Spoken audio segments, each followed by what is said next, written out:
Day that the Lord has made. We should all be very uplifted that we are witnessing another Black History Month. Let's give another hand to Sister Tommy and everybody here at the Thurgood Marshall Center for allowing us to hold these lectures.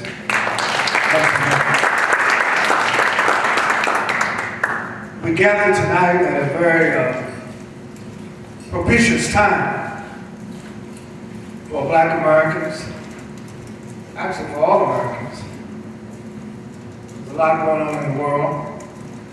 And we're very grateful to College of Woodson, who first conceived the idea and the perspective of having first a Black History Week that grew into a Black History Month.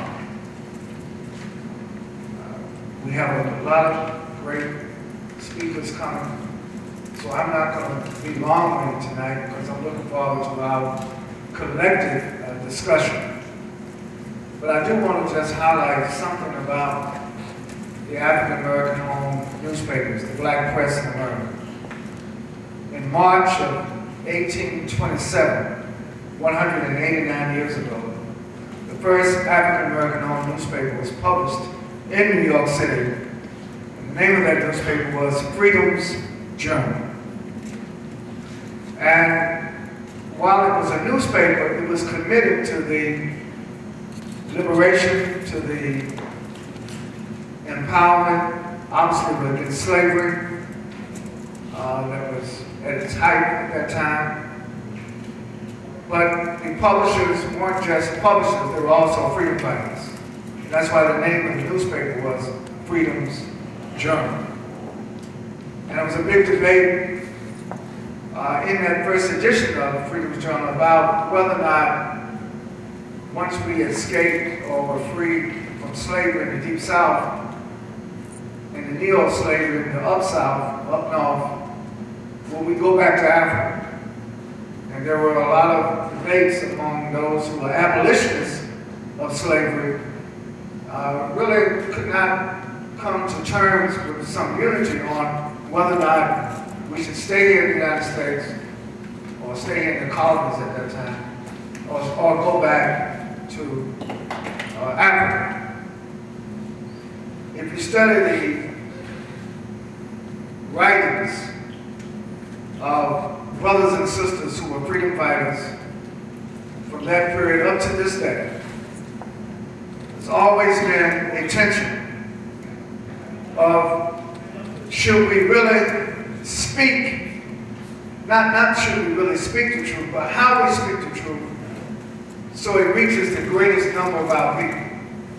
Well, sometimes we can speak in a way that minimizes who will hear you, who will listen to you, who will respond to what has been said.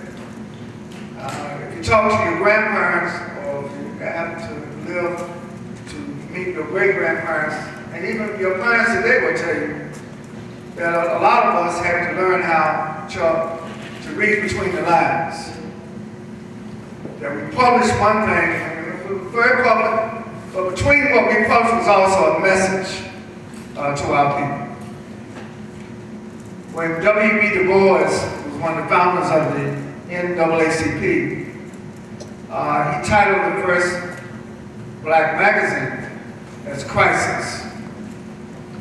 And a lot of times, I know when Ronald Reagan was elected president in 1980, there was a lot of fear going on in our community. Oh God, Reagan is president, he's going to make it hard for Black people. But the truth of the matter is, it has been hard for Black people for centuries. And we never allowed how hard it got to determine whether or not we were going to struggle and strive for freedom, justice, and equality, whether or not we were going to try to build our families, build our communities, build our institutions, build our businesses, in spite of the contradictions, sometimes even within among us, or the larger prevalence of racism, white supremacy, and all those things that we try to first even deny our humanity, and secondly, to deny us any sense of fair play or have a chance to maximize our God-given gifts and talents. And so we've been shaped by our history. And again, we thank Carter G. Woodson and all the brothers and sisters who work so hard, even to this day. The association that was founded, the Association for the Study of African American Life and History and Culture, each year they determine a theme for Black History Month. And I thought this year's theme was very interesting. The theme this year is Hallowed Grounds, Sites, S-I-T-E-S, Sites of American Memories. Sites of American Memories. The first take on this thing, you would think they're talking about visible places where historic importance, historic relevance to us. But actually, sites are where your memories are. Each one of you tonight, each one of us, we have a memory. And how well we remember, and how well we transmit what we know to be the truth to the next generation is very, very important. Each generation has to rise to its own occasion, but it doesn't rise by itself or alone, isolated. Each generation should be helped by the prior generation. Knowledge should be passed on. Insight should be passed on. Wisdom should be passed on. I'm a strong believer that our young people today, some of you heard me say this before in other lectures, the best generation of young people we've ever been blessed to witness. They're the most creative, they're the most talented, they're the most gifted. But there's a lot that's happening in our society that would try to make our young people feel like they're not blessed. Some of them think they're cursed, but they're blessed. And one of the things we have to do during African American History Month, during Black History Month, is to try to not just redefine our reality, but to lay out a set of principles, a set of objectives that we need to accomplish to make sure that by 2017, when we come back for February for Black History Month, 12 months from now, we will have accomplished much, not just a little bit, much. You know, it's interesting to me that these candidates that are running for president are trying to court the black vote. It's interesting that we become important to other people's political aspirations. But a lot of times, once we give our votes to people who at least articulate an interest in our well-being, oftentimes we are taken for granted. Oftentimes we are ignored. Oftentimes we are triaged in the balance of priorities. But I would say that our history teaches us, not just black people, but history teaches all humanity, that the forces of oppression should never be relied on to automatically change from being the forces of oppression to be the forces of freedom. And so some people are shocked that a lot of people are supporting Donald Trump. I'm not shocked. Because what Trump is really saying is what a lot of people feel. And a lot of people have still reacted to the fact that there is a black man in the White House since 2008. And I know we may have our own feelings about how much has been accomplished by having a black man in the White House. But really, Black History Month is not just about what happens in the White House. Black History Month is about what happens in our houses, in black houses, in houses and on land, in places where we struggle for a day-to-day existence. So I'm looking forward to my co-panelists tonight. I think we'll have a lively discussion. I really want to thank REACT Radio again because while we have a good number of brothers and sisters here, thousands are watching this live stream. Let's give REACT a hand for helping us on the technology that pushes out our interests. I want to say three things, and then I'm going to pass the mic. I guess I'm going to bring up Brother Joe Paul, and then we will hear from Sam Collins, my man Chuck Hicks, Gabriel Acevero. Did I pronounce that name right? Acevero. Okay, brother. And Taji Anderson. Is Taji here yet? All right. And Taisha Jones. All right. Very good. Great panel. One.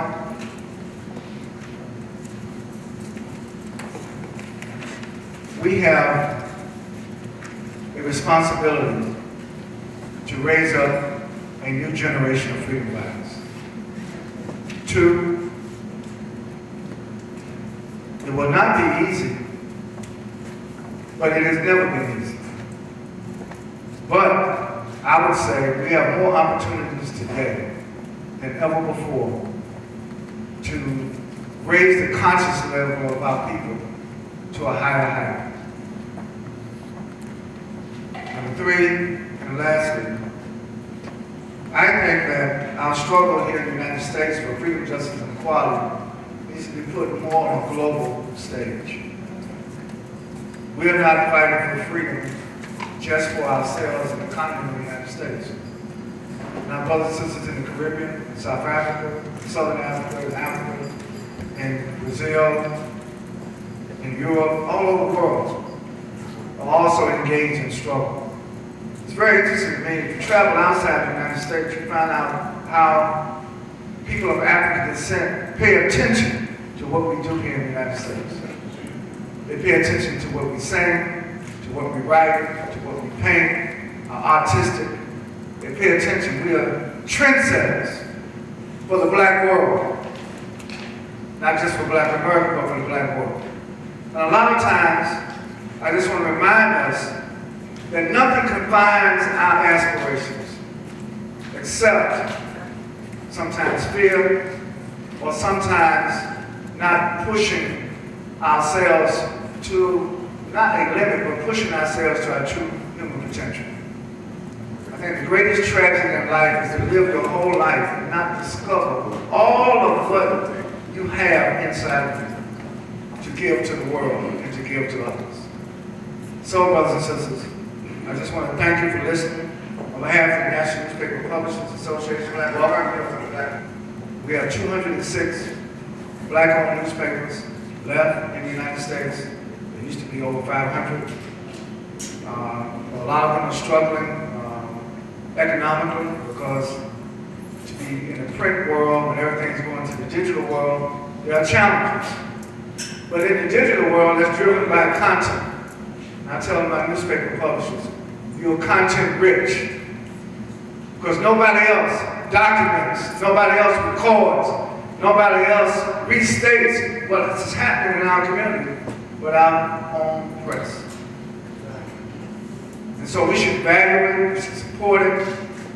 Very thankful that Denise Willard Bonds is the chairman of the National Newspaper Publishers Association. She's the publisher of the Washington Informer newspaper, one of our leading African-American owned newspapers. So I have more to comment a little bit later on. I just want to make a comment about what I just heard before I came down. You know, I am an ordained minister, so I do pay attention to religion. And one of the myths that we find out in our history is that somehow the Europeans introduced us to God. That is anthropologically, historically incorrect. Don't let anybody tell you that they brought us over here on slave ships and introduced us to the Lord. You know, we knew God before there was a slave ship. And much of the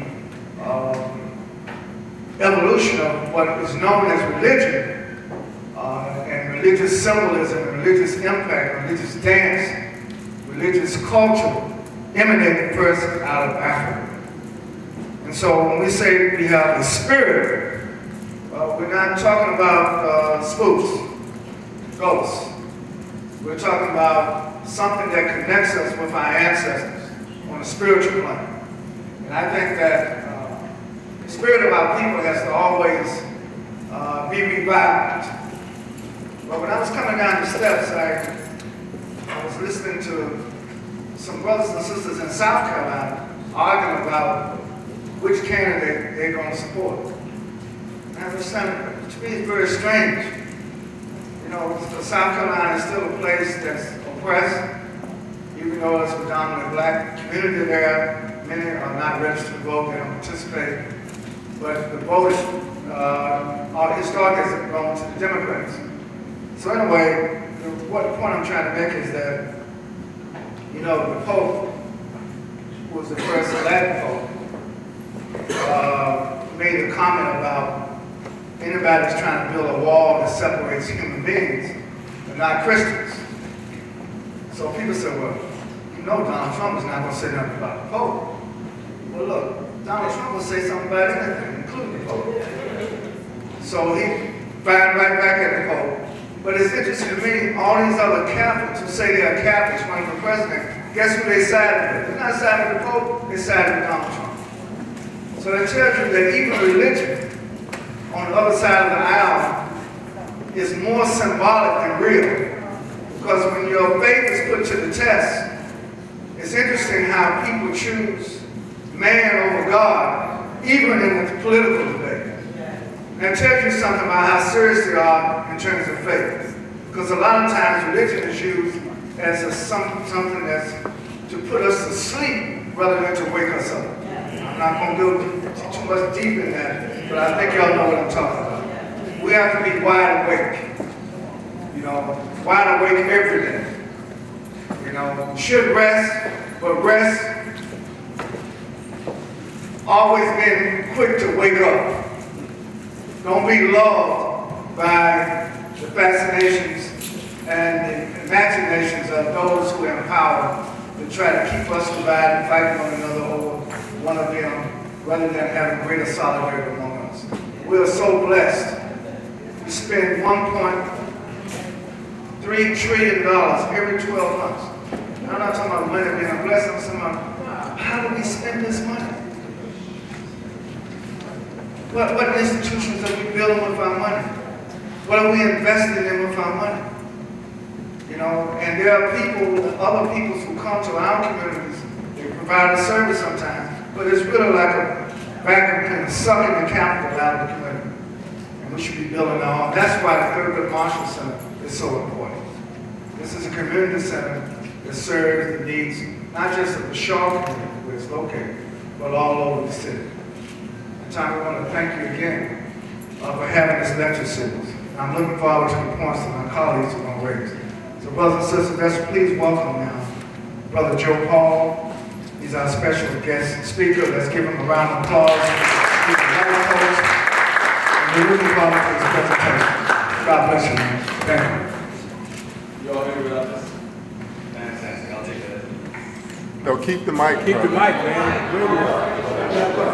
Just kidding. All right. I'm Joe Paul. Thank you so much for joining us this evening. I'm definitely honored to share the stage with my esteemed colleagues. What I want to talk about is the fact that your child's history did not begin in slavery.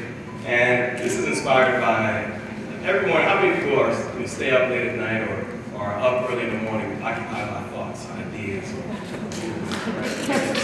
One of the things that kept me up was thinking about my history. Right? And as I started thinking about my history, I could only go so far back. Right? And I ran into a bump. Every road that I traveled ended up in slavery, right? Which wasn't enough for me. It wasn't enough for me. So I dug deeper and dug deeper and deeper. So this is inspired by my personal journey to figure out exactly who I am. And it's going to help you figure out who you are. So just so you know, in case anybody's wondering, your black child's history. And by black child, I mean, how many of us are black children? Exactly right, right? By black child, I mean everybody in this room. Your history did not begin at slavery. So, in true lecture fashion, we're going to begin with a quiz. I know you all are ready with this pop quiz. So, here's the first question. When and where did the first slaves arrive in the U.S.? Okay. We got 15, 17. All right. 1619, Old Point City, Virginia, not too far from here. Modern day Hampton, Virginia. How many people knew that? All right, not too far. Question 2. How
We got some folks sitting at the lunch counter, I think, and then some pickets, and then the famous athletes, can't forget them, right?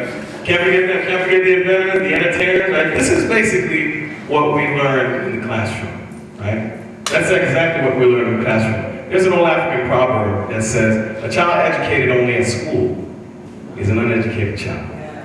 And what that simply means is you cannot rely on the education system to download programs into your children's CPU.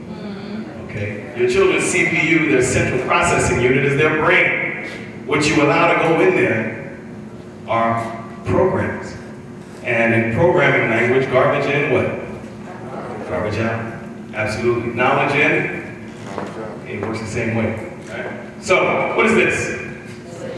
Slave ship. We see a lot of these pictures depicting our ancestors. Right? And they come from a place of pain. I can see it in your eyes.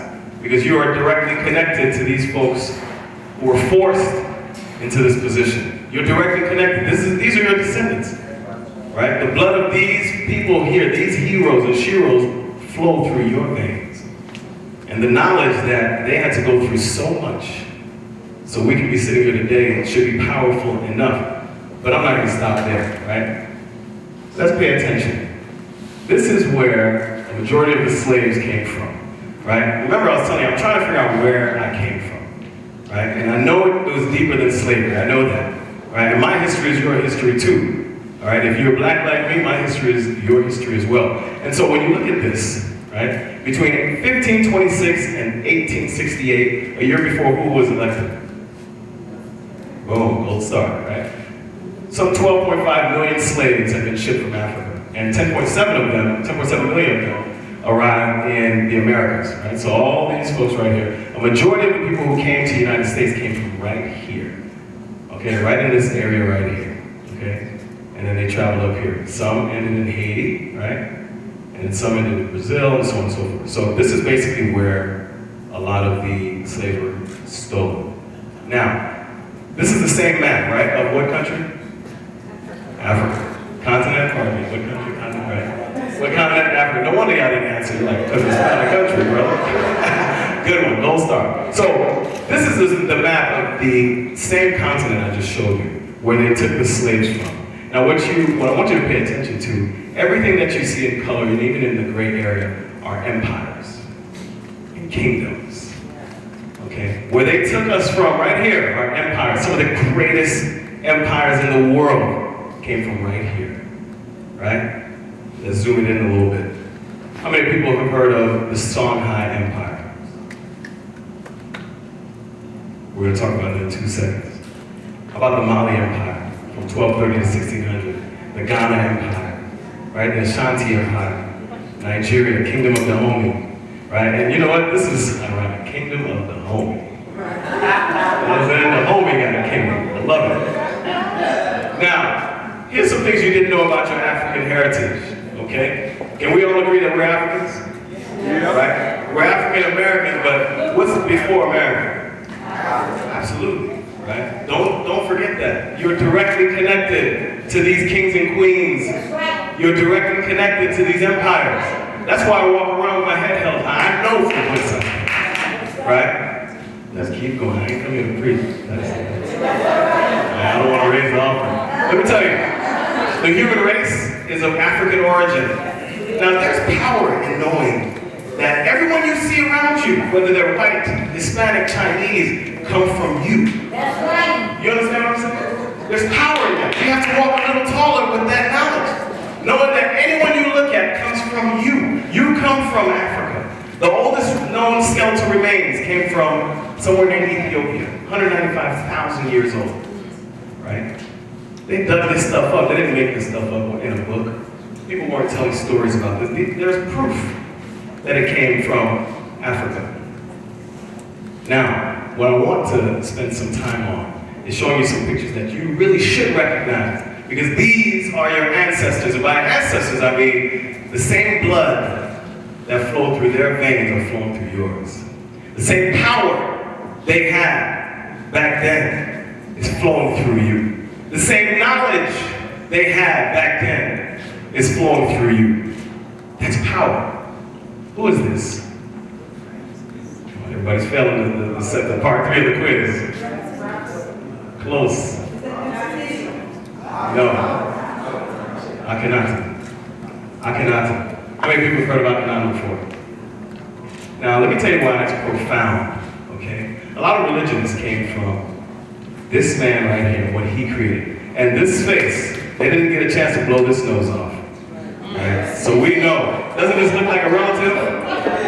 Right? Doesn't this look like a relative? Somebody we know looks like this. Whether it's the homie or the friend or whoever. Somebody we know looks like this, okay? Now here's what I want you to pay attention to. This bold part right here. 1,300 years before Christ. Right? That's when you see the BC, that means before Christ. 1,300 years. He preached and lived the gospel of perfect love, brotherhood, and truth. Right? A lot of religious beliefs come from exactly what your ancestor was teaching, okay? Now, 2,000 years before Muhammad, he taught the doctrine of one God, right? And you have to understand how deep this is, knowing this knowledge is deep. Yes, it is. 2,000 years. And 3,000 years before Charles Darwin, right? I bet y'all haven't heard that name, right? We're not short of learning American history, which is not necessarily black history. 3,000 years before Charles Darwin, he sensed the unity that run through all living things. Basically, he was saying that we're all equal, we're all the same, right? We're all one. And the sooner you understand that, the sooner you can look at your brother and sister and smile and understand. You know, it wasn't up until recently, after I started doing a lot of this research, that I started seeing people who look like me in a different light.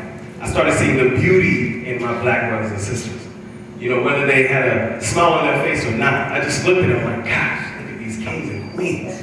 Look at these kings and queens. And that I'm honored to be amongst these kings and queens. You know, and then I started thinking like, if they only knew that they come from King Ramses, right? You hear about this, but you don't picture this. You see, look at their nose. Look at their noses. These are brothers, okay? These are your brothers, your fathers, your uncles. You come from this. King Ramses was known as Ramses the Great. He was the most powerful pharaoh. The most powerful pharaoh. They battled against the Nubians, which was still part of Africa, okay? Here's someone else you came from. Taharka. Now what makes Taharka so awesome is that Taharka is in the Bible that a lot of you read. And a lot of you probably don't even know that there are black people in the Bible. Right? Right? The one they're talking about most in the Bible looks like you and me. That's Jesus. Right? Now Taharka he built the largest empire in ancient Africa. Now, why is he important? Because he fought the Assyrians to defend his allies in Israel. And that effort earned him a place in the Bible. When they were writing the Bible, they're like, wait, we need to give this man a shot. We need to hook this man up with a place in history. Look what he did. Now the crazy thing is you would never know that he looks like you. How many of us know somebody who looks like this? Stop there. Okay? Same person. Right? This is where you come from. This is your lineage. Who is this? Hannibal. Exactly. King Hannibal. Hannibal. Now here's the funny thing. You guys have heard of King Hannibal. Now anybody seen, what's the name of that movie? Gladiator? Okay, so in the beginning, when they're fighting this guy who they can't win, right, against, they're talking about King Hannibal. They depict him in the movie as white. But this is the king that they're fighting against. Okay? Take a look. Now what happened is, King Hannibal is the greatest military leader and strategist of all time. Okay, not of that time, not of the century, not of his neighborhood, but of all time, even today, okay? Now, why was he the greatest? He started conquering, from Africa, started conquering parts of Spain, parts of Italy. Now, you do realize that there's some water that separates these continents, right? But he still managed to get over there. He had over 40 African war elephants, these elephants that he trained, right? And now, here's the thing. He was fighting against the Roman soldiers, and they had 80,000 men that 80,000 men that they sent to fight King Hannibal. Now what happened was, that was the first wave. Now what King Hannibal did was he used his elephants to surround them ahead of time. He knew where they were going to march. So he had elephants here, he had swordsmen here, and he slaughtered these Romans. Now, at the end, King Hannibal, instead of giving up, he took his own life.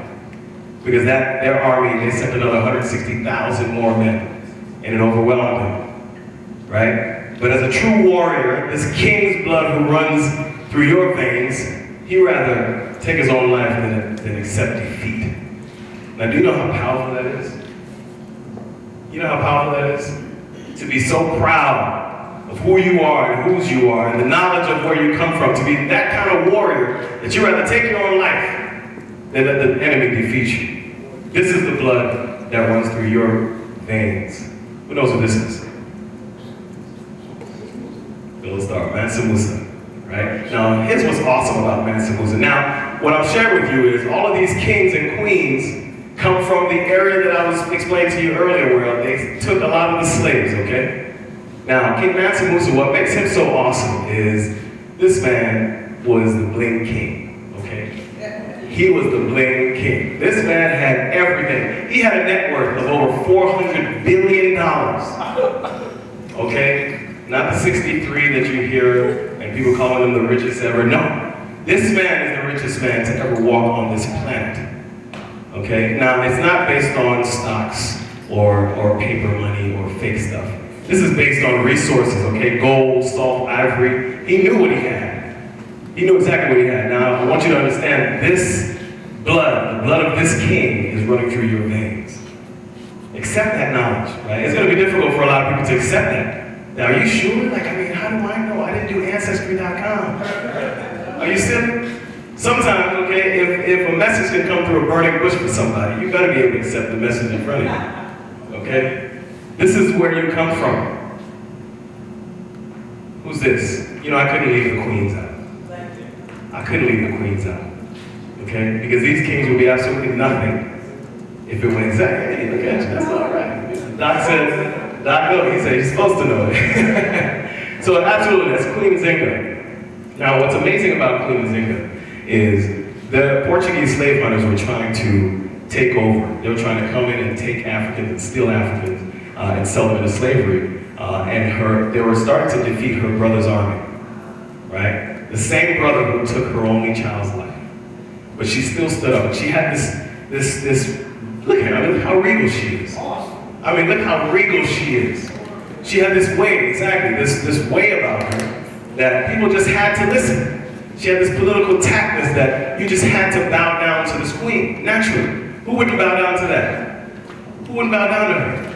Now here's what's so amazing about her. She waged a 30-year war against the same Portuguese army who tried to take her people. 30 years she waged war. And she's the first one to align with the Dutch. Because she figured, you know what, I can do this, but I can't do it on my own. So she's the first one to form an Afro-European alliance against a European oppressor. Who's this? Now what's awesome about this king Oba Uwari, what's awesome about this king is that he comes from Benin, right? Benin is on that farther right-hand tip near Nigeria, right? It's next door to Nigeria, modern-day Nigeria. Now, what's amazing about him is a lot of the slaves who were taken to the Caribbean come from Benin in Nigeria. Remember that map that I showed you earlier, where it shows where the voyages went to the South America, Central America, and North America. And what's amazing about this king, he was the first warrior king. Right? He went and he took what he wanted. Okay? He surrounded at least 200 villages and towns and just took them over. When you think about freedom fighters, when you think about people who don't give up no matter what is thrown in their face, this is where your lineage comes from. This is the reason why we have that fighting spirit. Right? This is the reason why we sit there and we think, man, you know, I want to give up, but I can't. This is why. You have this type of blood running through your veins. Now what's awesome about the Songhai Empire is, as I started to do a little more research and dig in a little deeper, is this is Sonny Ali. He ran the Songhai Empire from the 15th and 16th century, at which comprised of Nigeria, Senegal, Gambia, Niger, Guinea, and Mauritania, near Mali. Right? Now what's amazing about this is when I started doing research, I dug deep, minus Ancestry.com, but I kind of wanted to see where my people came from, right? This past came here, and this man here found out that my family is direct descendants of this empire. Now, here's what's amazing. Your families are direct descendants of one of these empires. You understand? And I've only listed a few of them, right? I've only listed a few of them. But your parents, your family, your bloodline comes from these kings and queens. Right? You might be asking, well, Joe, you know, I appreciate you sharing this good information, but why is it important? Why is it important? Because let me tell you, as soon as you know your history, you're able to get racial pride. And once you have racial pride, that builds your self-esteem. You're able to walk around with your head held high because you know from whence you came. You know whose you are. You know your history. You know you come from kings and queens. Right? You know this. Race socialization. How many people have heard this term before? Race socialization.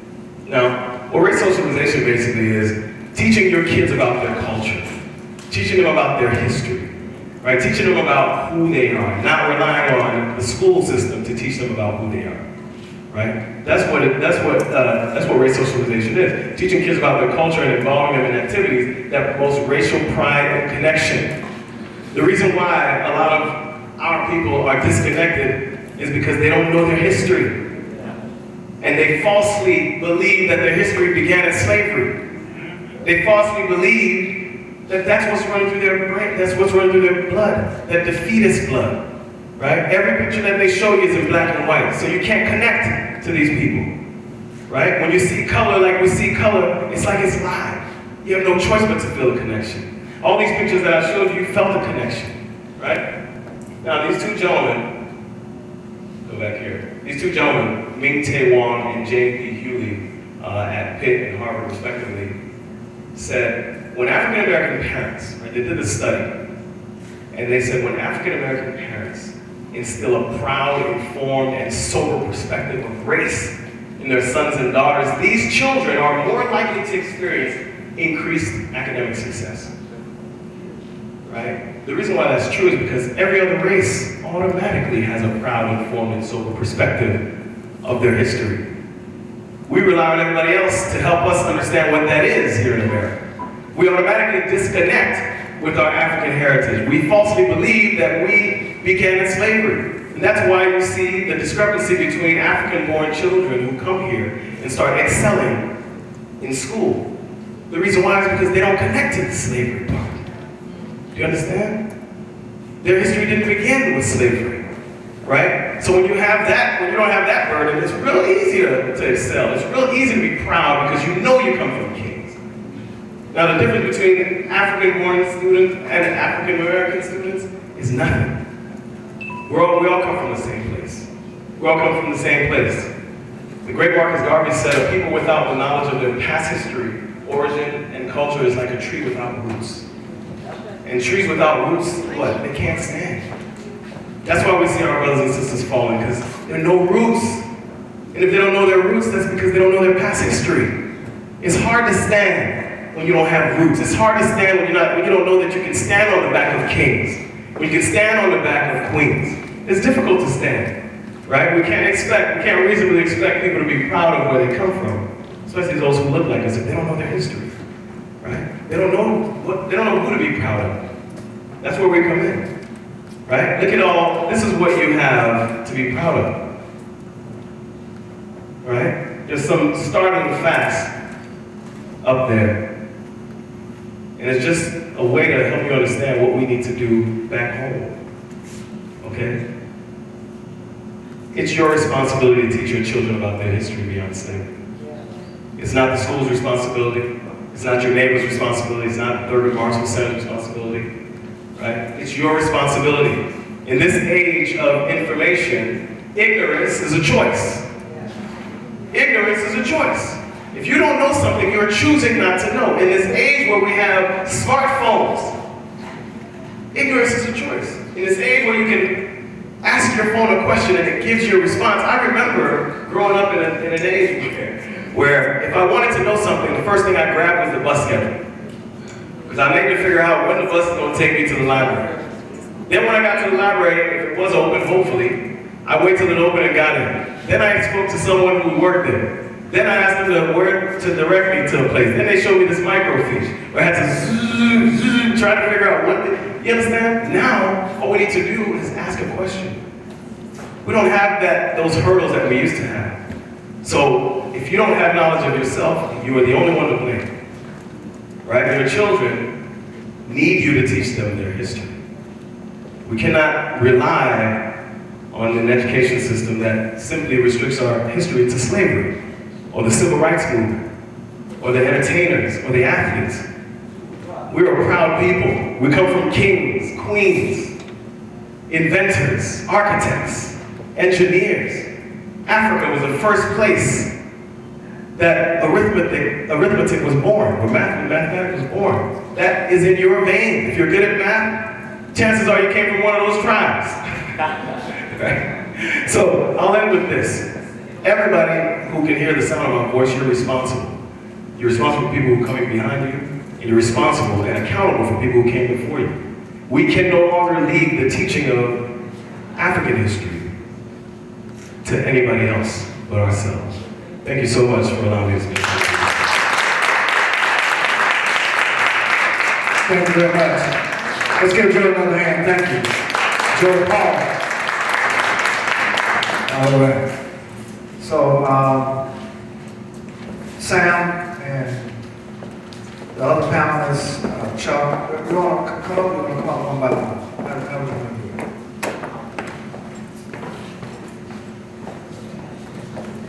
Okay. And Joe, we'll have come on. I think I'll raise this one up. We're just going to all have a little family discussion. Yeah, all the panelists, come on up so we can, yeah.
make sure that we get a brief presentation for all of our panelists.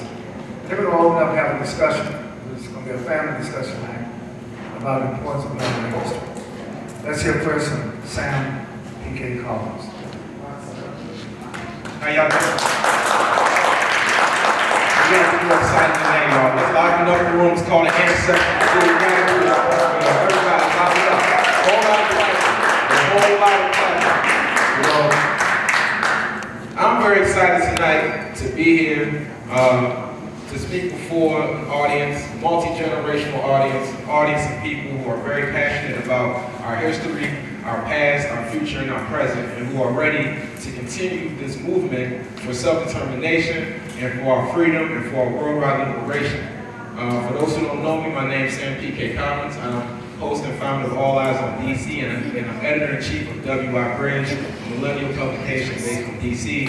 This is the panel portion of our discussion, and before you tonight, we have 4 panelists, 4 members of the community, 4 people who are not too big to walk amongst their people and to be the change that they wish to see. And as you notice, we're a multi-generational panel. So we're honoring the past, and we're honoring those who are carrying on the fight in the present.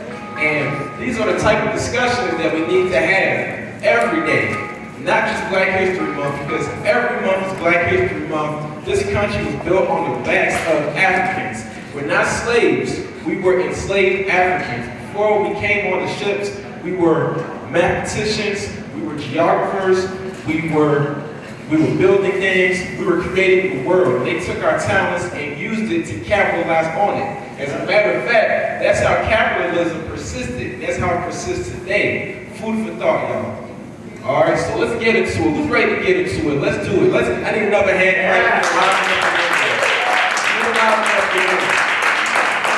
And we need to be excited about getting information, because every movement that happens starts with a raising of the consciousness. Once people understand their history and they understand that they are part of an oppressed group that has been subjugated to oppression for a very long time, then they unite under that consciousness and they get ready to move forward. So what are you doing to teach your children about Black history? What are we doing to replace the Black history that we aren't learning in the classroom? What are we doing to make sure, as my brother Mr. Paul said here, to make sure that we're learning about our history beyond 1619 or 1618 when we touch down to Hampton, Virginia? Because we're more than slaves. We are not slaves. We are freedom fighters.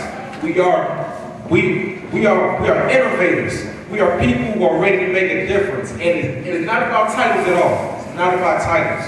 So without further ado, I want to introduce our panelists. Our first panelist tonight, and once I introduce you, if you could just wave to the audience, let them know who you are. We have Mr. Chuck Hicks, aka Mr. Black History. He is an activist and community organizer. He has coordinated annual Black History Month activities around the DC metropolitan area for many years now. And you can pick up one of the calendars at the DC Public Library and other locations. Black History Month is almost over, but please keep it as something commemorative.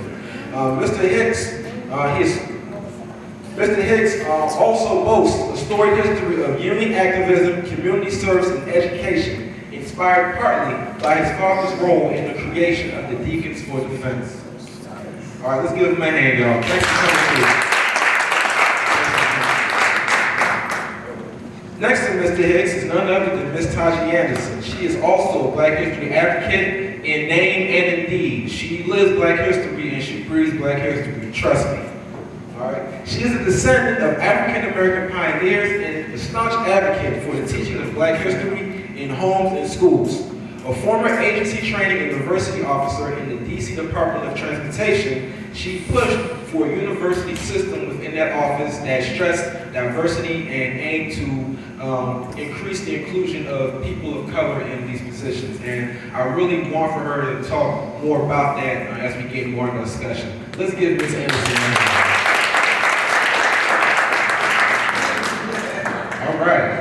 All right. You had some family members in the audience tonight? You brought your family with you? Oh, okay. Yeah. Good stuff. Making the family good. Yes, let's give her a hand, y'all. Perfect. All right, next to Ms. Anderson is none other than Taisha Jones. Taisha Jones is a community education organizer and advocate. A lot of advocates on the stage tonight. We got to advocate for each other, y'all. Let's do it. All right. As lead advocate of training and community engagement for the DC Rape Crisis Center, Taisha Jones, she frequents education centers throughout the DC metropolitan area, and she creates literacy around trauma as it relates to people of African descent. She is very well versed in that, and she is a staunch advocate of African-centered education. She wants us to go back to our roots and understand who we are so we can know where we're going. Let's give Ms. Jones a hand, y'all. Straight behind. All right, last but not least, we have Mr. Gabriel Acevedo, political activist, writer, and social entrepreneur. I didn't butcher your name, right? Good, thank you. Ooh, perfect. As Vice President of the African American Democrats, a political advocacy organization working to increase participation of Black people in the political process, that's one of his roles. His other role is also as a member of the DC chapter of the Black Youth Project, an activist member-based organization dedicated to creating justice and freedom for all Black people. So these are the brothers and sisters on the front line who you may hear about in the news who are really bringing this discussion to the forefront. And this brother, Mr. Acevedo, is very instrumental in that on the local level. So let's give him a hand, guys. All right, it's that time, y'all. Y'all ready? I know I'm ready. I'm going to ask the hard questions. We're going to make it a conversation. Nothing too light, but stuff that's very enlightening. And all I ask is that, as we talk, you think about what questions you want to ask, and then you tell your friends to tell their friends about future events to come. So let's get started, y'all. And anyone can pretty much answer this question. As a matter of fact, I kind of want all of you to answer this question, just to start it off. In your roles, how have you used your understanding of our people's history in your role to make life better for Black people today? So in other words, I guess what I'm saying is, how have you used Black history to guide you in what you're doing, pretty much? Who would like to take that? Let's go, okay.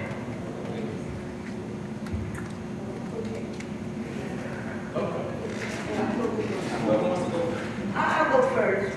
I'm looking at my history, and I'm looking at our history, and I'm looking at your story is your history. Whatever story you have, you need to carry it on. Share what you know with everybody you know. Because whatever your story is becomes our history. When you look at the children today, they're not being taught in schools about Black history like we saw up here on the screen. We have to teach them at home, not only about the past history, but the present history, and whatever you do from this day forth, leave a legacy so that you could have a future history for your people. Are you hearing me? So this is why it's so important to me to spread the word. We are a fantastic, miraculous, great, marvelous, and we definitely are kings and queens. We come from the earth, and the earth brought forth its seed. We are the ones that bring the truth, the real truth. And though we may have different opinions about a few things, the foundation is always right. It goes right back to our story. So whatever your story is, teach your children. I look at my story when we met, if I can just kind of sum this up, okay, real quick. When we met and he asked me to come and speak, and he asked me about Black history, I said, my family is history. My family is history. We have a lot of people in my family who are pioneers and first in everything. I've got cousins who were vice presidents at Swarthmore, Duke, Princeton. Are you hearing me? I've got cousins who founded a Children's Defense Fund. I got cousins who are scientists at Stanford that had the first scientific whatever we call those things, or HIV and AIDS research and what have you. My mother and my aunt were the first two black women that owned a hotel in Harlem in 1943. I got history and everything about my family. I'm sharing it with everybody because I'm not just talking about way back when. We gotta let them know that it started way back when and it's present today and it's going on in the future. So everything we do, we got to do to leave a legacy to let them know, do something. Create your own story for your own history. Are you hearing me? Yeah. So I'm just gonna say that, Pastor.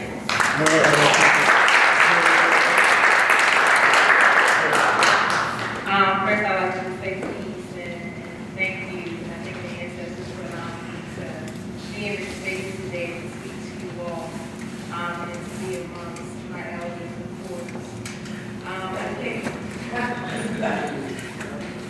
I think for me, it's very important to know about Black history. I think growing up, my foundation, I was raised by a strong matriarch of Black women. That's where I come from, a strong matriarch of Black women. And they never really had to deconstruct the construct of race for me, because they already had let me know that I was beautiful Black and I was great. And that all I needed was to be educated and to consistently educate myself. And it came to a time where things were happening and I wanted to know more about who I was as a Black person, who I was as a Black woman. I think what struck that was being in a Baptist church my whole life and growing up and being in a religious space where I couldn't connect back to an African ancestral connection that reflected in Africanness. And so that's what kind of grounded me and wanted me to go back to understand who I was. So in my daily life, I work with survivors of sexual assault. I work with people who are experiencing high levels of trauma. And I think that to seek back a knowledge of indigenous knowledge and indigenous truth, of the ancient knowledge to bring back and to inform people around trauma and how to sustain wellness. I think our ancestors had the keys to that. They had the keys to healing, like what healing could look like, what healing could be. And I think working with a lot of youth, I see a lot of youth struggling with trauma from starting at 5 years old, being homeless, moving from place to place, not knowing who they are. And I think that for me to go back into an indigenous truth and knowledge about who my people were, what they did to heal communities, I think that that's where I stand on that foundation of taking my Africanness and going and speaking to you, being with our people, and really getting them to see who we were before all of this came about. And so it's really an honor to sit by an ancestor. And I think that to sit by an elder and to say, we have to really tell our stories. And we also have to have the capacity to be able to do that. So when I work with youth, it's important that we have spaces, healing spaces, because we are operating at high levels of trauma and we're suppressing them. And I think that we really need to understand who our ancestors were, the healing modalities that they used to bring us forth back to a place of peace. And so that's where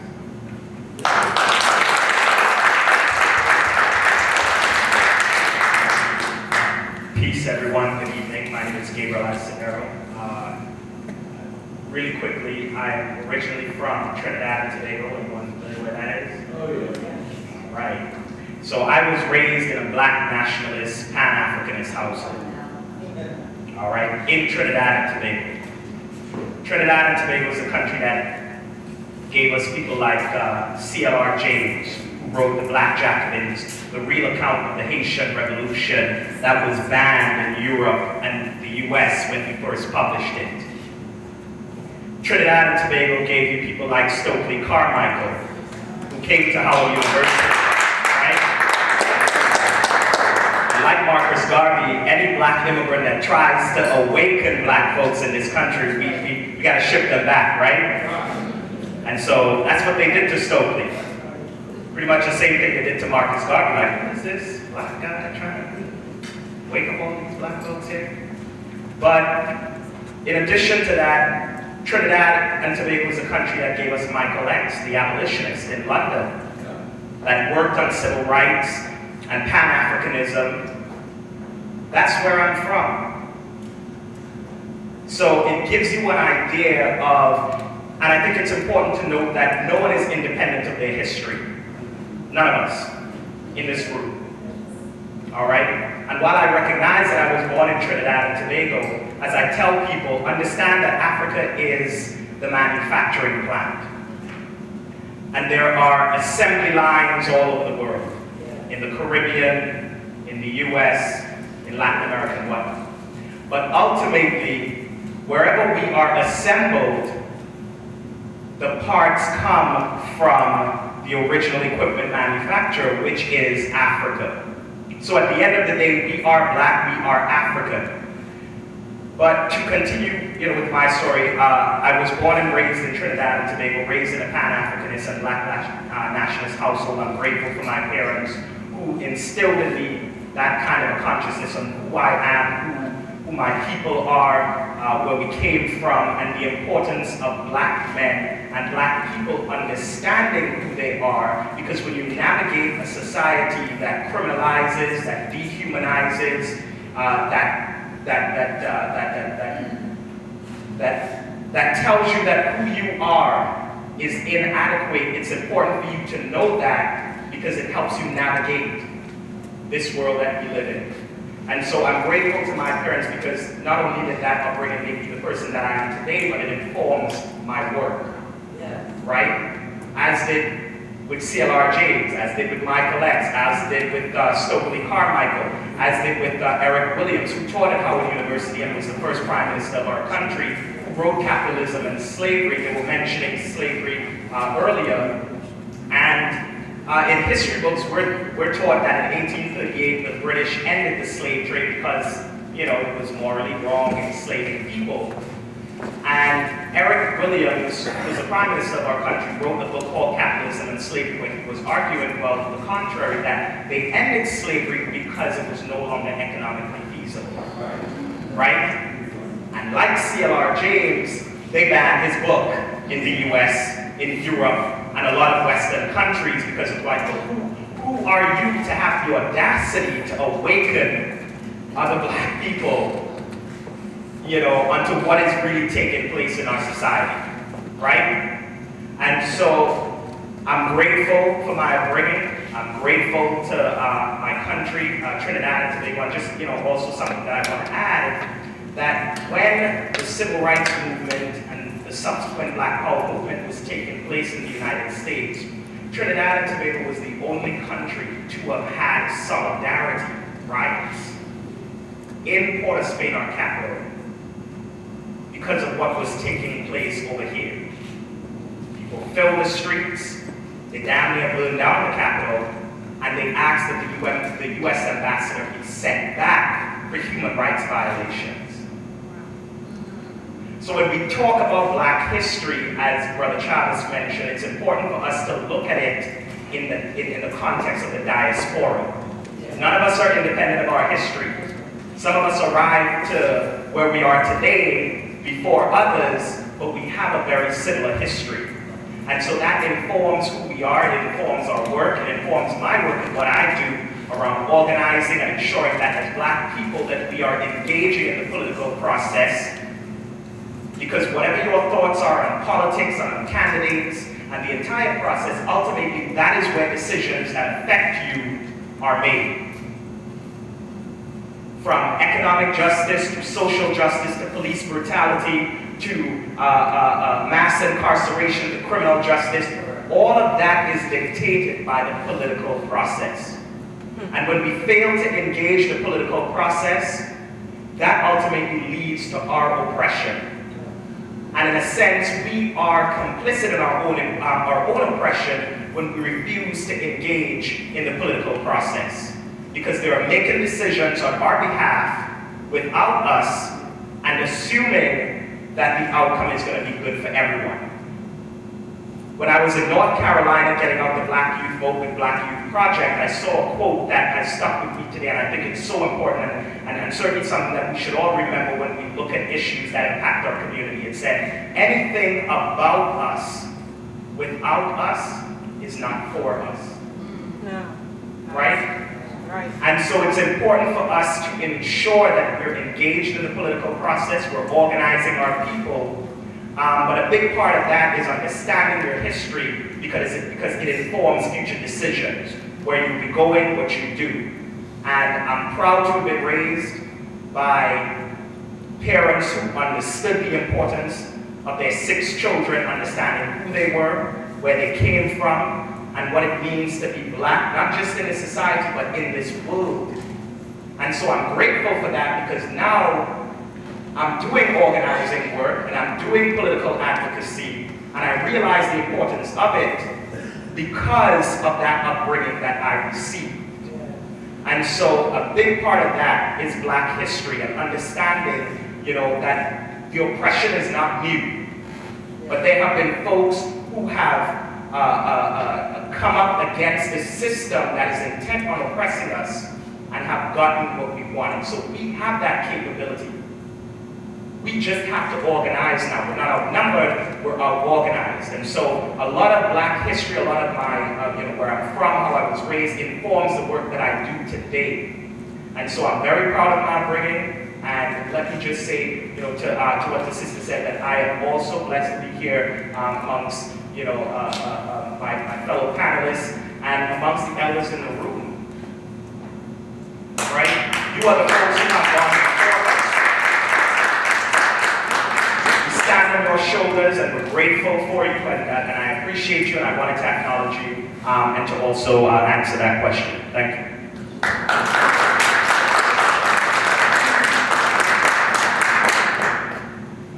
Tried to use my use of Black history in different ways. Black history had always been an interest to me as a child, but I think part of growing up, my family inspired us to care for people in the Black community. I can remember we didn't have a lot, but my mother would make sure that we shared kids who didn't have as much as we had. And so as I grew up and I got involved in a lot of different things, I tried to use the importance of Black history by example. For example, I was one of the first brothers to join a group called Men Who Saw Great here in the city. Because I thought it was important that Black men know that there's a problem with great in the city. And that we don't take a step forward and say, there's some Black men in there. I was one of the first Black men that joined. It was basically white men doing. And I tried to work with kids. I used to go to schools and talk to these little Black boys. And even when I worked at the public library, when the kids would come through, I said, hi boys and girls, give me 5. And little boys would say, can I get a hug from the brother? Little boys want to feel that they're important, that people care about them. It's not the same, little boys don't cry. You're a man now, you're a little man, you can't cry.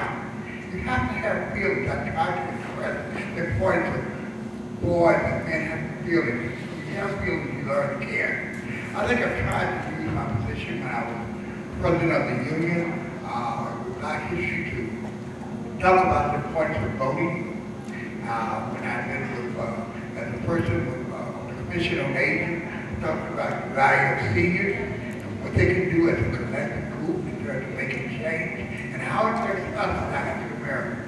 I've tried to use my work from the Civil Rights Movement, my dad was one of the deacons, to use that as an example of what my family did and how they did it, and that we didn't do it alone, that other people, one of the things that I try to express with people that I've learned from Black history is that in the struggle, it's important that everybody finds their niche. Everybody can't do everything. Everybody can do something. One of the things that's most important that I can always say about racism is that everybody didn't march. Well, Nat King Cole, for example, said he couldn't march, but he wrote checks. There were people who, when we were preparing to march, the guy was the principal in our hometown, black guy. He couldn't march, he lost his job. But every morning he brought a 2 pounds of coffee back for the people to have coffee. Some of the people who worked for white people and they couldn't march, we came up with those lunches. They had those pot of greens and those cornbread and those. Everybody found a way to contribute. And so I think that for me, I've tried to look at the different areas of life that affect black people and try to encourage them to find a way to be involved in that. And that's because of I've been lucky enough to be an example of doing a lot of things. I always tell people that it is not just me. Things happen because people make them happen. People make me help to make things happen. And it is us. It's not me. It's not you. I tell people all the time that when I was president of the union, Mary Barry called all the unions together because, and some other people, for the Million Man March. And most of the unions in this country did not endorse the Million Man March because it was white control.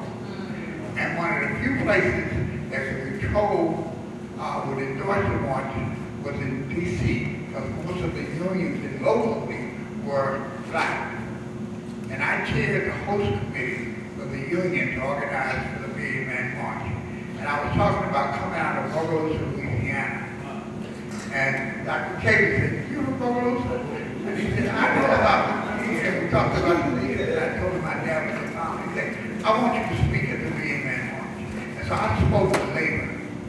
But the idea was that it was not me speaking. I talked about the role of labor in this country, what we had done. And don't never tell me black men don't want to work. I know 2 or 3 black men. I know many black men working 2 or 3 jobs all the time, just so they get work. And so I try to use black history as an example to convert it into realism for today. And we can make it happen. It's not a group. It's a collective effort.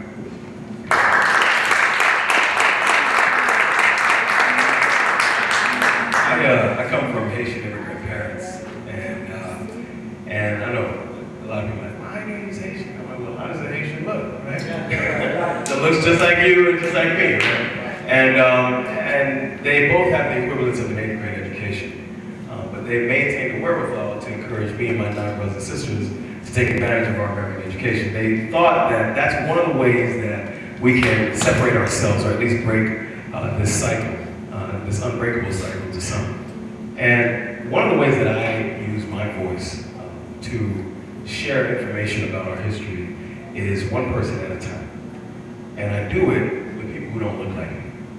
I think when we think back to any movement, it hasn't been with just blacks, right? We have to align with other people who are like-minded, right, who are compassionate. And for me, if I can cause someone who doesn't look like me to have a paradigm shift, then that's one seed that I planted in this one person who will go back to their community and perhaps have the courage to stand up to what is true. And so, in my daily work, I'm a speaker, and I know you can tell, right? But I'm a speaker, and I own a training company where we provide workshops for universities.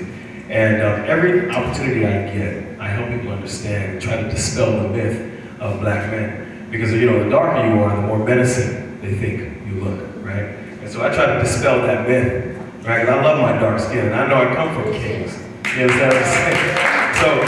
So, right? And it's one of those things where you have to be that example. And I think you can change a lot of people's minds just by walking the walk, right? But by them looking at you and contradicting what they already believe is true in their minds, right? You don't have to play into what they already think.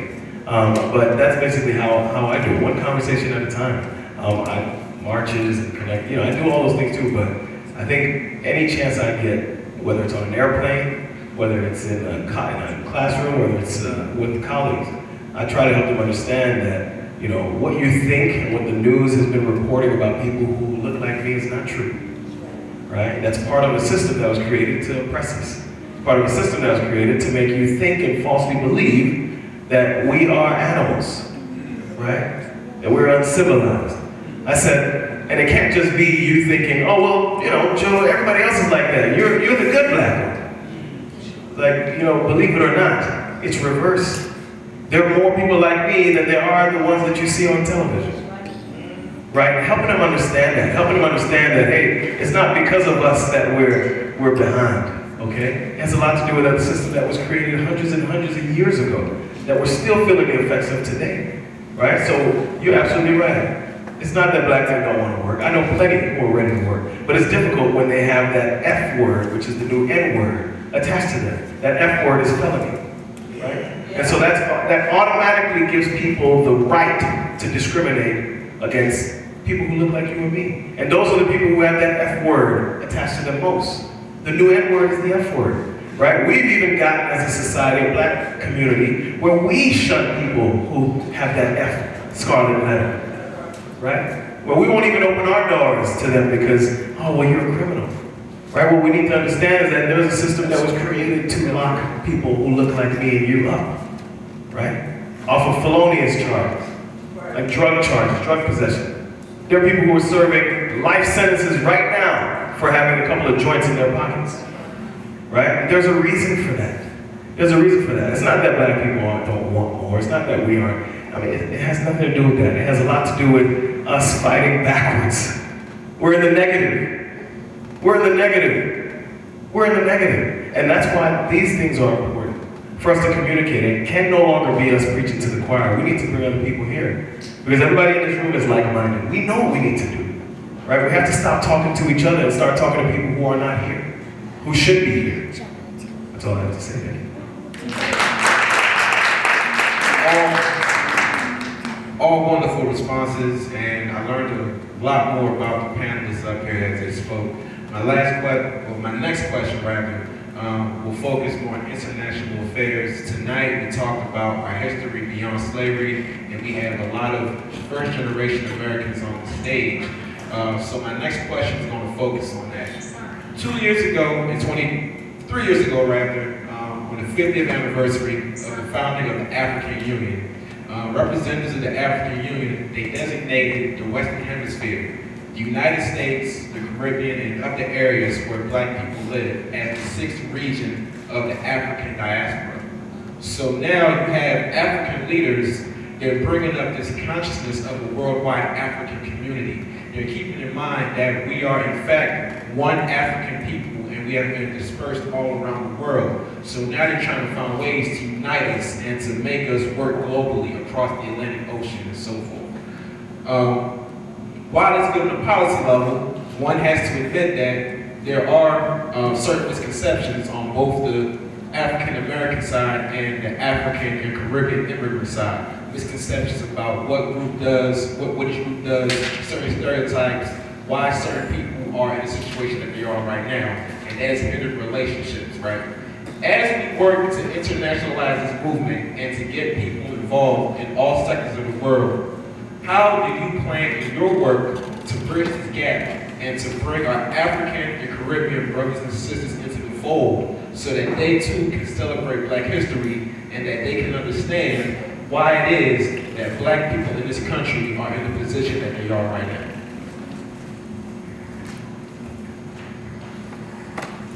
Well, one of the things that I'm trying to do, and I've started a little bit doing it, is trying to build a better relationship with my brothers and sisters here who are from Africa. One of the things that bothers me a lot is that in this country, it seems to me that more whites who know Africans than black who know our African brothers, and that we need to begin to have a dialogue. And sometimes I've been able to invite the African brothers and I say, look, here's my card, and we get your number, let's get together, let's talk. Let's learn each other. The thing that bothers me is that we go to Africa and we our African brothers and sisters, and they're good to us, time to show us around, they're educators and all that. Then we come back here and we don't know anything. And so one of the ways that we need to begin to do this is a simple one-on-one. church began an outreach with African churches throughout the area. I think there are little ways that we can begin to do this and to educate. This is the whole educational process, because we still have African Americans don't want to have, don't call me no African American. I'm black, but I'm not African American. And so this is an incredible challenge for us in terms of just a one-on-one basis, not in terms of what we can bring, economic and political aspects. Learning that these are our brothers and sisters. And one of the areas that we started a little bit of doing at National Baptist Convention is taking regular black church folks to Africa. Because when they come back, they go and come back, they have a different understanding. And so often our leaders go, but our boots on the ground people never get a chance to feel Africa. When we can begin to create those kinds of mechanisms, those socializations, I would say that we ought to try to begin to form coalitions here in this city, that all the African embassies that we need to be networking with. And there's so many African brothers and sisters in this region. And then we never go to the Christmas party, and we ever invite them to something we're doing. And so this is about us. We need to make that effort. Nothing is easy, but we need to make the effort to reach out on a personal basis to begin this groundwork. Those are my thoughts.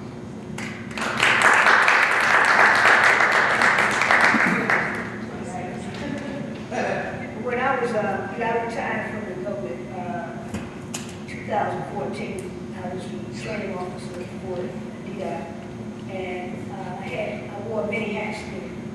And one of the hats I wore before they shifted me from the EEO training officer back to the training office. They put me over that because I had started as a diversity officer, international diversity days, where this is something that you might want to all consider, where we had people from all over the world bring dishes of food. And people who come and tell about, here we go again, their history. And so they begin to learn about one another. And it was always my thing to talk about black history, because I wanted them to know, like, where the traffic lights come from. You know, an African-American black man, maybe that fit, and so many things there. So I wanted them to learn, and then every month we were doing something about history, and every month through emails did something about black history. And I encourage everybody to send me about, your history, whatever it is. But my point was for me to get in there and infiltrate the system. Before I knew they were going to pull me out of that, because I was also training, their charge, diversity, EEO, this type of thing, and they didn't want to hear what I was saying because of my background. I'm a very outspoken person, and I'm a trainer, a master trainer. And so after they moved me out of there and made me training officer, moved me back to the position I was actually hired for, because they had my own training institute, Education Training Institute, was that I had created DDOT University, first government university within an agency in the district. And they kind of piled down. Of course, they would give somebody else credit, but everybody that was there really knew it was me. And the fact that they put somebody else over me was because I didn't even have a degree. And I was writing grants and getting millions of dollars for my education and training program for everybody to go back to school. So finally, the Lord allowed me to finish to get my degree. And then the other thing was, as that pre-apprenticeship in civil rights that I was doing at the time, speaking of those felons, my son was sentenced to 22 life sentences, and then they narrowed it down to 20 years, and then they narrowed it down by the grace of God. So he's out now. He would have been here tonight, but he had another engagement. But I was bringing in, as a contract officer's technical representative, COTA they call it, because of my contract specialist background. I brought in ex-felons and what they call returning folk now, and was putting them in the programs where contractors couldn't get money from the feds unless they brought those people in. So I had to communicate with all these people that from different backgrounds. As you know, most of them are not African American that own all these companies. So I had to start programs with them about teaching them about African American history, and you're gonna have them, or I'm gonna pull these $1 million money that you're getting from the government.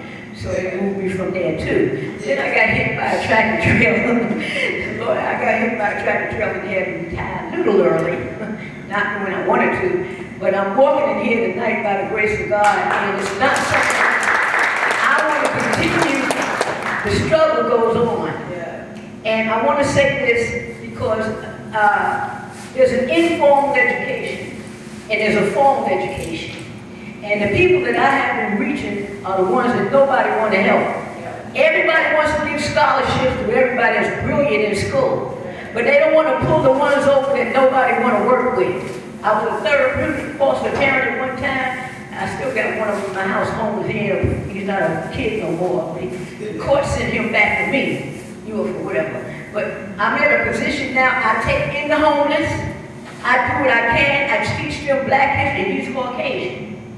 And I send them out, do your thing. I would have left them in the, but I can't leave them in the cold. So, you know, these are things that we have to do. So anytime we get a chance to communicate with other races, whatever you call it race, I'm in the human race. But anytime you want to communicate with somebody that doesn't look like us, encourage them. You know, and some of them are not going to have a formal education. I went to Howard in 1970, left there, went back to New York, went to City College, schooling down. Then I left there 10 years later, went to GW, left there 10 years later, and finally graduated from Trinity University. It took me 40-something years. But I was determined to tell young folk today, don't give up. Because I didn't want to go back to school at the time. I was more in the business because I started quite a few businesses. You're looking at somebody that owned a liquor store, a chicken delight restaurant, a black international models training school. Are you hearing me? Then came down here and had a boutique up in College Park. All that happened after I got saved. That in New York because I was wild and loud. I can tell you because in the early days, I didn't want, my mother didn't want to move to Yonkers. I don't want to move to Yonkers with no white folk. I don't understand that stuff. I love Harlem. They moved me to Yonkers. I was like, this is not happening. So they shipped me, and some of the older people, not old, I said older, people might realize that we ever heard of Palmer Memorial Institute. Thank you. My mother shifted me there. She said, I'm too militant, right? So I went there, and then I really learned about what black was all about, because they didn't teach us this stuff in school. So that's why I'm such an advocate now, and trying to get it out there, let everybody know that where our background, our family comes from. Hannibal's mother's name was Tanya. That's my name. And I had to learn all this stuff, and I tried to do research on it, couldn't find it. I said, maybe my father was tripping, but I don't know. But all I know is that he put blackness in me, and he ain't never really been a daddy. Because I gotta say this because this is our history. Some of us are not from homes with mamas and daddies, and everybody pushing us through. I was mentioned in one side of my family. They were all from the South. They all believed in education. Us up in the North, we all believed in business. The entrepreneurs were from the North, the educated folk were from the South. So I had to bring it together when God put me here in the middle. So I'm still in business, but I'm also in education now. So these are things that we got to continue to do. Have programs like this, like you said. It was the last minute thing for me to be invited to this because I'm the type, I would have had more people if I'd have had more information. And put out, one of the things I do, everything's on Facebook. I love this Facebook now. My son made me a Facebook page, and every day I can show you some black history going out, not just one. I'm sending black history out every single day. I want to know about everybody. And I got a lot of folk that's white that's following my cousins who are, you know, elite and all that stuff. You understand? So I want you to know that we have to empower our people, whether they're educated formally or informally educated. Because my father spoke 7 languages. He didn't get out to 7th grade. And fluently. Hallelujah. Yeah, I'm a prophetess and I'm wild and I'm saying everything. But I'm telling you, we can do this thing if we work together. We can do this if we stand together. I'm like, and I get provoked sometimes. What happened to us? We need to stand together like we coming over in the cab driver didn't want to bring me. Because I said, how you going to start the cab and y'all were late, and then you're going to charge me extra for being coming out with my hat and coat on. I got on that phone and called his boss up and said, I'm not paying this man, except so and so. We need to stand up and fight. For every little thing. Why we don't get nothing? Because we don't do petitions. Because we don't go and fight. Because we don't stand up and speak. We don't march like we're supposed to march. We got to get together. And I'm ready. Wherever y'all are right here.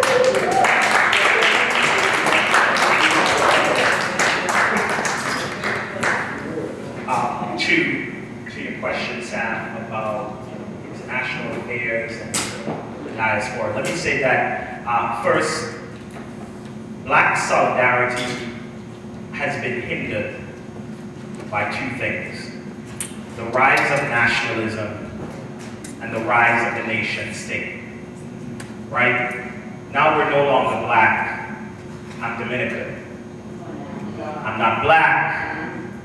I'm Jamaican. I'm not Black. I'm Panamanian. So the rise of nationalism and the nation state has hindered our solidarity movement. Right? When we gained our independence, and this is to come back to Trinidad and Tobago, our Prime Minister gave a speech to Parliament and he said that now, because Trinidad and Tobago is a very diverse country, he said now there's no such thing as a Mother Africa, no such thing as a Mother India, no such thing as a Mother China, there's just Mother Trinidad and Tobago. Again, the rise of nationalism and the nation state. Folks no longer see themselves as Black. Why gotta be Black? I'm an American. Well, that's a nationality. See? But I say that to say we need to understand how we identify. Because that says a lot in terms of our struggle, in terms of how we organize. And the way I see it is, my liberation is inextricably linked to your liberation, right? You could live in Brazil, you could live in Cote d'Ivoire, you could live in Haiti, but my liberation is inextricably linked to your liberation. But the problem with nationalism and the nation state is that it does not allow us to see each other that way.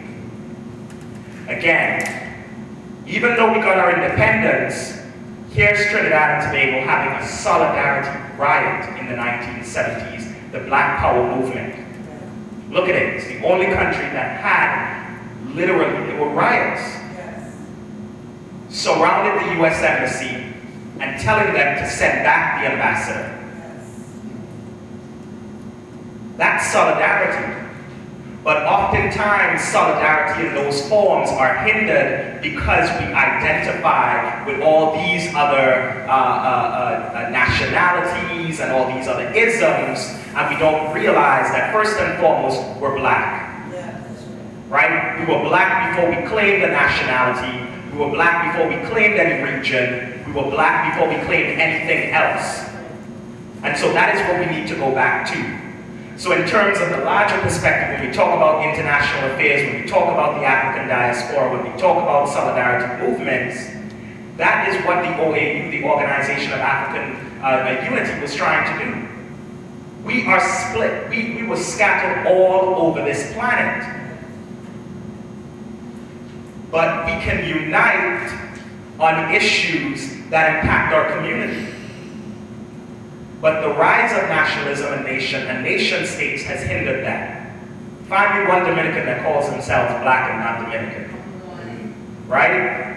And that has hurt our solidarity movement. To the question what we can do in order to foster that kind of solidarity, I'll leave you with this. Do whatever you can, wherever you can, however you can. Plain and simple. Whether you are in the Caribbean, whether you are on the continent, whether you're in Central or Latin America, do whatever you can, wherever you can, however you can.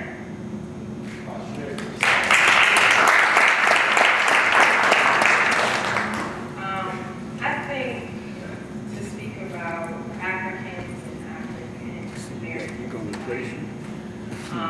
we kind of feel Mr. Chuck Hicks and also Mr. Paul. I think to be able to indulge in culture and immerse yourself in spaces where you can reflect in your Africanness is very important.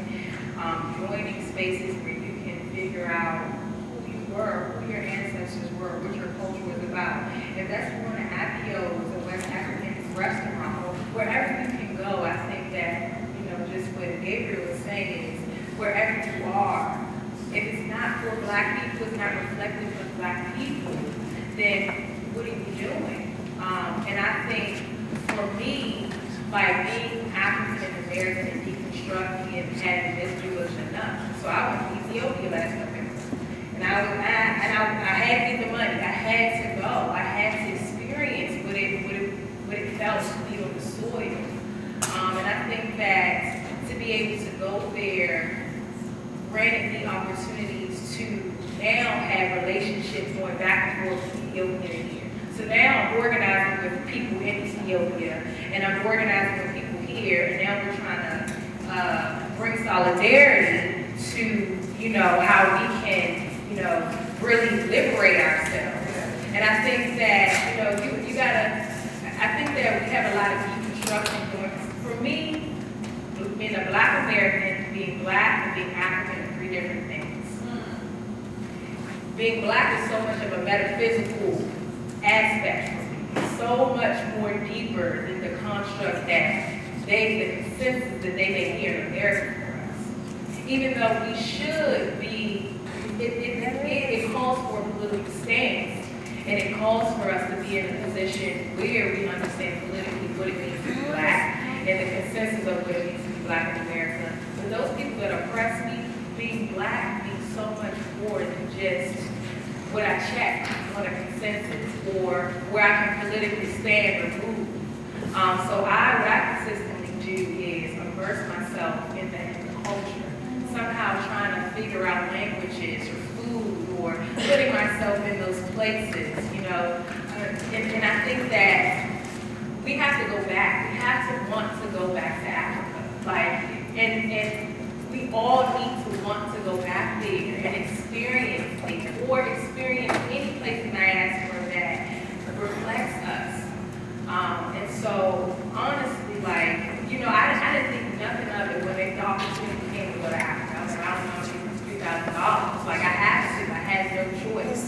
And I think that pushing children from a very young age as well to see, what their Blackness means and to get them to immerse themselves in culture at a very young age is important because they're not even knowing that they're, I work with preschoolers and, I said, you all are Black children, African children. I'm like, what's that? So to be able to, if we can start just immersing ourselves in the culture, I think culture is very important.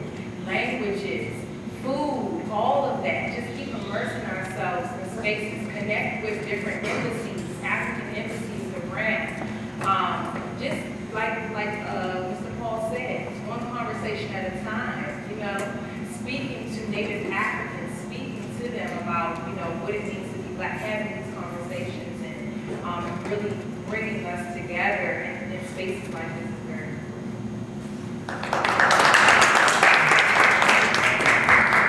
Something you can do right now today is find people who look like you and help them connect to their original history, right? I think the biggest disconnect is our people not knowing where they really come from, right? And falsely believing that, like I said earlier, that we come from slavery, right? That's where everything began. And as I stated before, Africans who are not born in the US but are here now don't have that slavery connection, right? And even if they come from countries that had slaves themselves, they still are able to dig a little deeper to make that connection to kings and queens. Now what we need to do is we need to make sure that we educate each other about where we come from. I think the biggest waste of internet is using it to watch TV or videos or music videos. I think, like I said before, ignorance is a choice. Ignorance is a choice. If you don't know who you are choosing not to.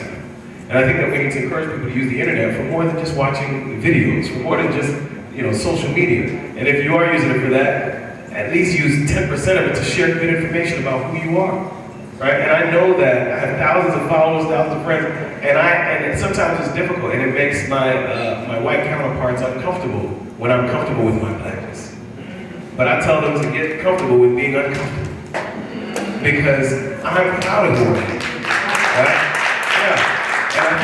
And I think that the thing we need to do is really help each other understand. Like, look, man, I know you consider yourself black or African American, whatever, Dominican, but when you really dig deep, when you think back to 195,000 years ago, people can argue about opinions. They can't argue with facts. Okay? They can't argue against facts, right? They can share it out, but nothing. These are facts, right? These are facts. They can't argue against facts.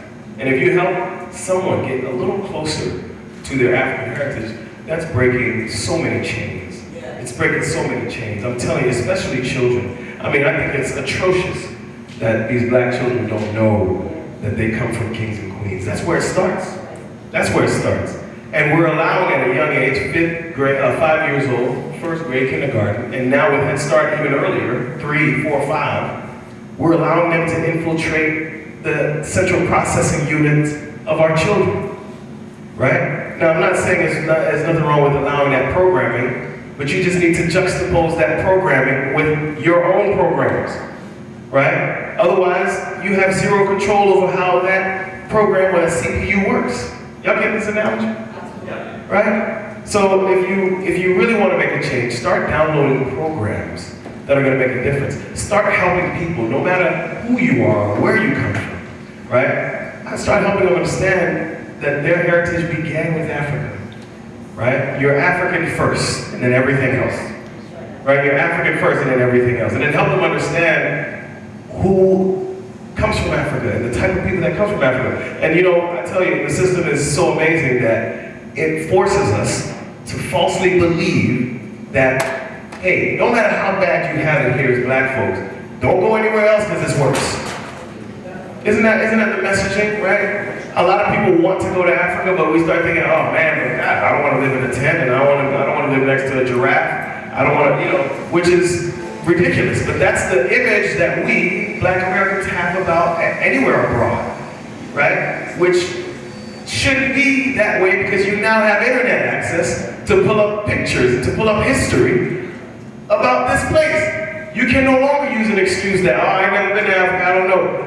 When you went to Ethiopia, sister, I'm sure that you were like, wow, I had no idea that a place better than the United States existed, right? And some of y'all probably thinking like, how can you say that? Better than this is the greatest country. You don't know nothing about greatness until you visited in other places, right? You don't know about greatness until you visited other places. You can't call a place better than another if you haven't been, right? And I think that's one of the things that we need to do, like I said before, is educate each other, right? And help each other understand that we're closer than we think, right? We're at an age where we're starting to wake up. It's so beautiful. I mean, it's such a beautiful thing to watch somebody wake up. I mean, do y'all feel? It's such a beautiful thing as we minister to people and tell them and introduce these facts to them. And they're like, wow, but I thought, no, that's wrong. These are the facts. Yeah, but I thought that, no, that's wrong. These are the facts. You can't argue against facts. When you present facts to someone, they can't argue against them. They can share their opinion, don't make it a fact. You can't argue against facts. So the best thing we can do, as I said before, is educate each other. Help people who look like you understand where they come from. Just because we live here don't mean we're from here.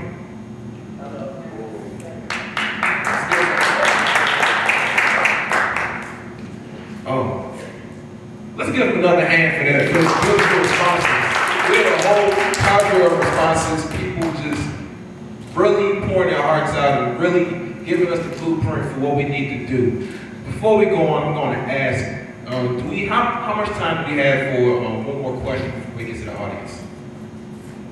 We have time for another question before we get to the audience? Okay, cool. So I want to pivot to popular culture and, just what's been happening this past month, Black History Month. A lot of our artists are standing up. They're proud to be black. They're coming out here. They're making a statement. Beyonce, Super Bowl 50, she had the Black Panther outfit on. People were in formation. Hot sauce. Hot sauce, exactly. Brother Kimon, exactly. And a week or so after, Kendrick Lamar came on stage and he gave a very powerful performance. He called the Ancestors performance and he had everybody going to ride. We had memes going on around. White people are scared, white people are mad, they're perplexed, all of the above. My question to the audience is, I just want to, not the audience, the panel rather, sorry, I'm so excited. I really want to get your take on this, and we have a diverse panel here of elders and of young people. What is your take on this? Did they go far, did they go far enough in doing this, in speaking out about, black issues and in affirming their blackness? And if they didn't go far, what's the next step, pretty much? Who wants to start it off? I'm gonna. Oh, okay. So we got a conference. I promise I won't be long. Oh, okay. So, Nina Simone said, an artist's duty is to reflect the times, right? So you can't consider yourself an artist if you don't reflect the times, okay? What they did was on time, it was accurate, it was right, and it was strategic. Now let me explain something to you, okay? Beyonce could not have done that 10 years ago. Would y'all agree?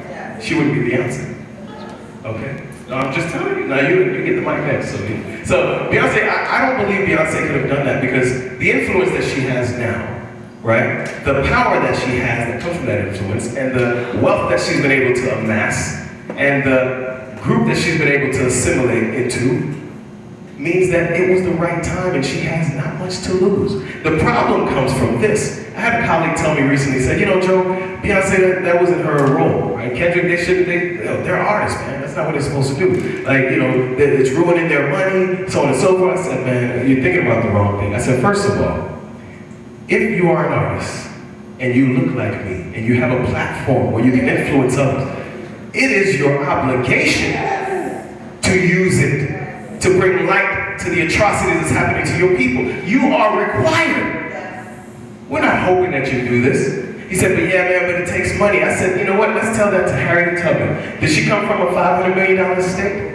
Imagine if she went through that Underground Railroad and looked back and said, man, I hope those Negroes figure it out.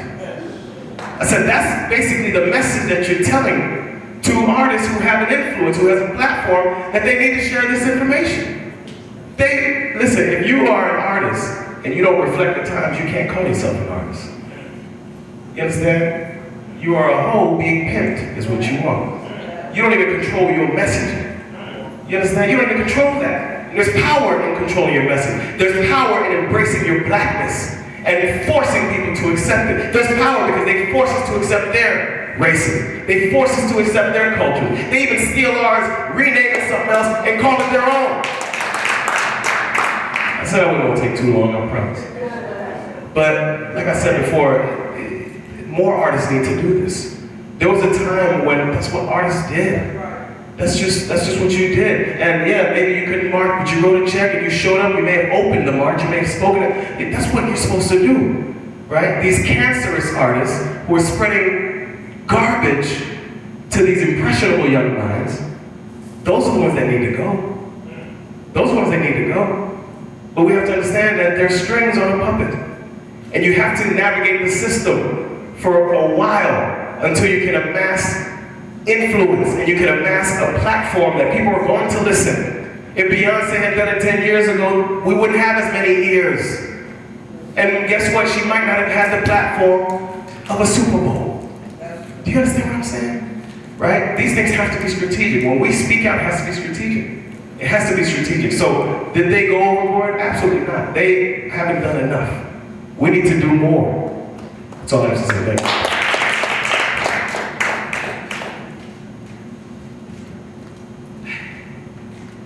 Let me first say I got hot sauce in my bag.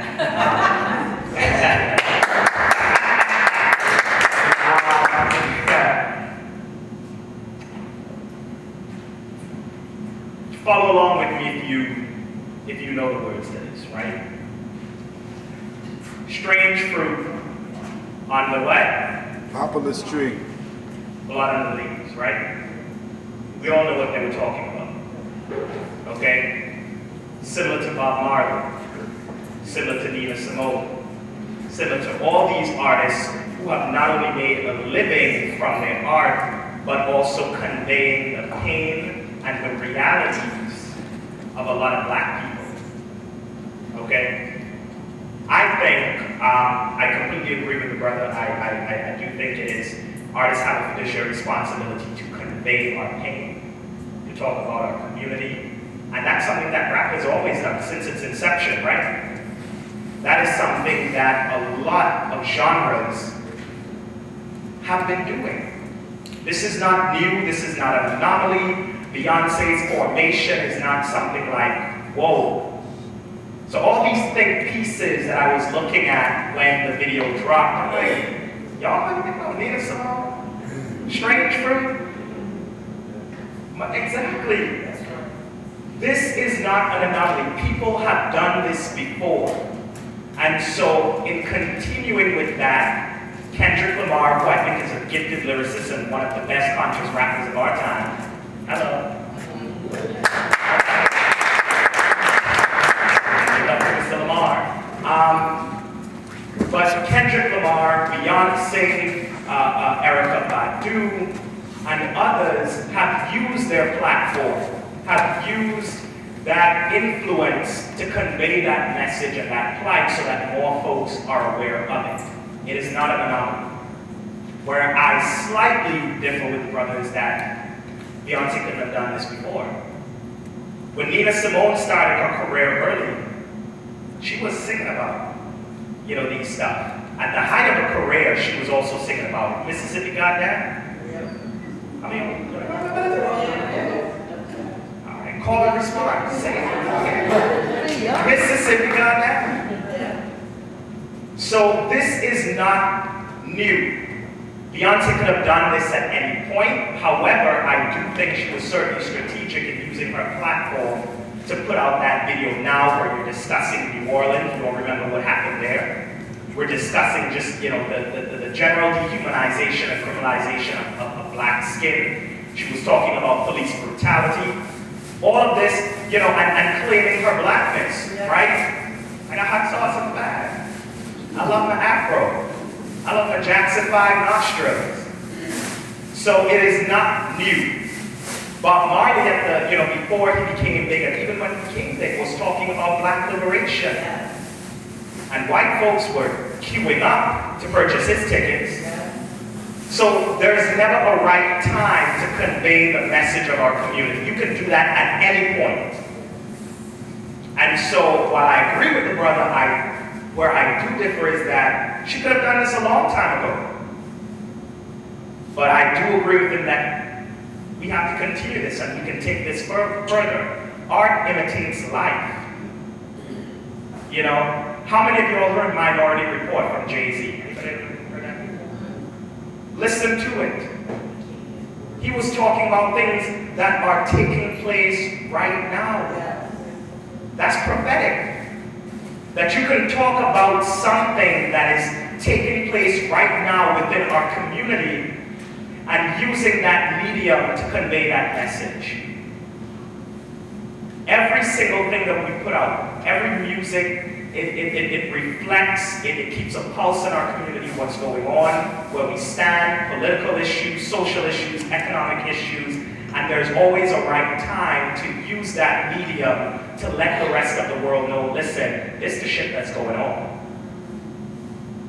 And so I think Beyonce and Kendrick Lamar and Lupe Fiasco and Erykah Badu and Jay-Z, Tupac and so many others have used that platform, and I just think we have to be authentic in our blackness.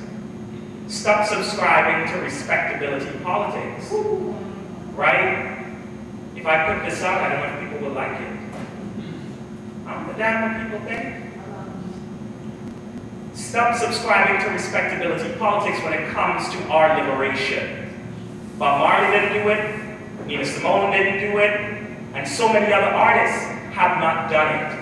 And they've excelled, and they've remained their authentic selves, and so we can continue to do so. And while I'm glad to see Beyonce put it out of formation, we could go even further with it. She's talking about feminism. I identify as a womanist. Anybody familiar with womanism? All right. That's a great opportunity to talk about womanism. Dr. Walker said that, womanism is to feminism what lavender is to purple. You have that platform. You can take this even further. And so, while I do agree, and I think, it's great to see so many artists, doing what they do. They need to continue doing that. And what I would say is not subscribe to respectability politics. That's all.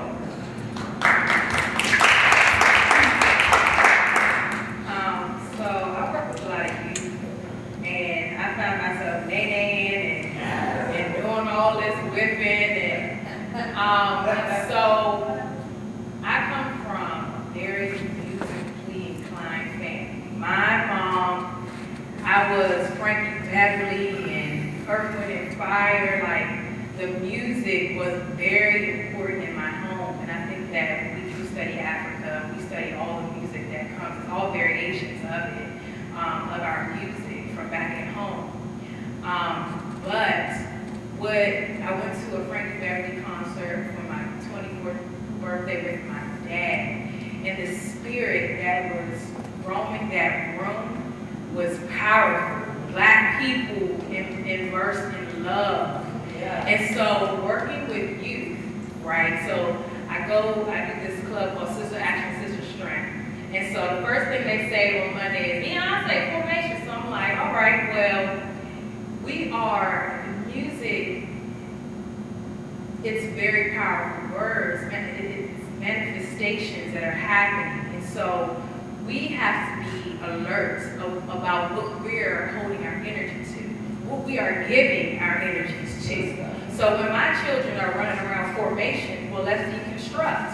What does this mean? We're not going to just be running around singing a song. We need to deconstruct. What does this mean? Let's get into a whole nother understanding of what this may mean for us as a people.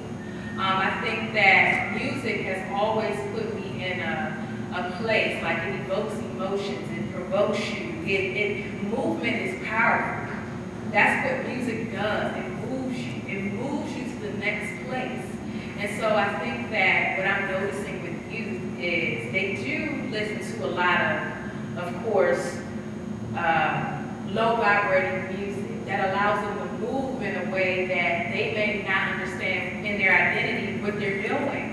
And so I think that for me, I've always used music as been very a spiritual component of my life.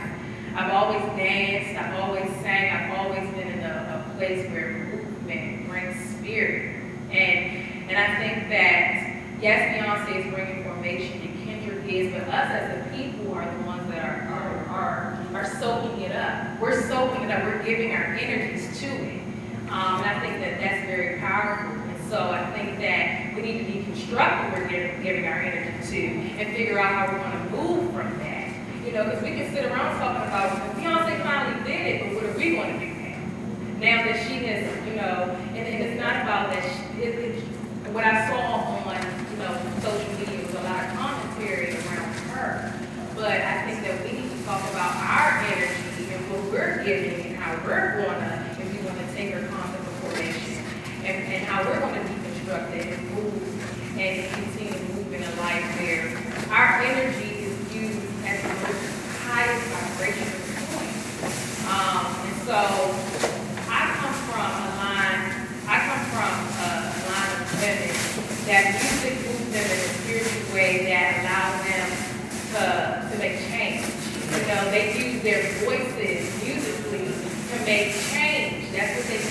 They do nothing about it from the spiritual, the singing and bringing in spirits. I think that is very And so I think that all in all, you know, you can be on Beyonce's side or not, but I think that you have to view your energy levels and understand what it really means when you are soaking up all of this energy, you know. So that's my take on pop culture. You have to deconstruct it. Everything. If you are a gladiator and you love Olivia Pope, you need to, you know, you need to deconstruct that. If you are, this is our culture. They're selling it to it. They're giving it to it. They're taking it. They're recreating it. You know, we need to keep deconstructing what we're giving our energies to. If you're listening to music, you're listening. Frankie Beverly had every person feeling like they were beautiful, black, and that we could come together and move. Nobody had controversy around what Frankie Beverly was bringing. All you knew was you was black and that you loved one another, and that this space was so just like liberating that when you left there, you felt like. And Frankie is 60, he's jumping, and you see all these beautiful black people, and there was no energy that was controversial. Everyone knew that we're on the same team, and that we're moving in the same energy. And I think that that's what music should do consistently, is those spirits that make you feel loved and beautiful, and that you can understand who you are as a black person, and you have connectedness to other people.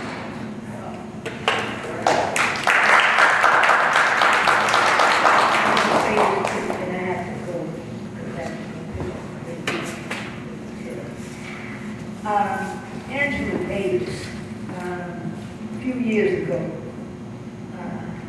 and I was listening to her talk about the pop music, the rap music, and how it's revolutionary, how it changes minds, changes lives, and how we ought to let our children be creative so that they can go forth and change the world. And when we look at all the artists that you all mentioned, these are people that, if they have a platform, they can change the world.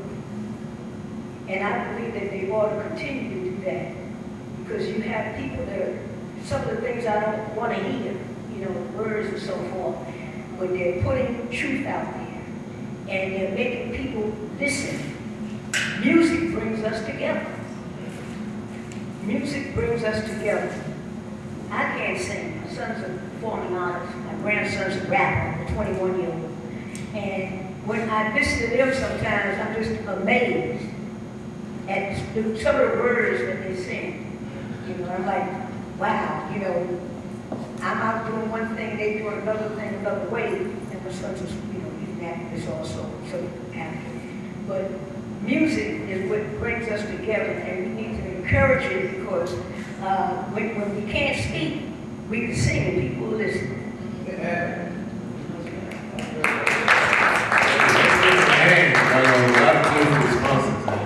Let's give Ms. Anderson a hand before she...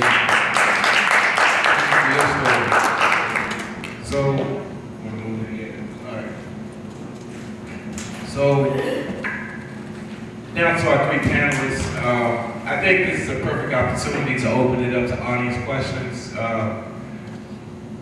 We'll take a couple from the audience. Anybody who feels inclined to grill our panelists on the issues of the day as it relates to Black history, you're more than welcome to come up and take this mic and ask your question.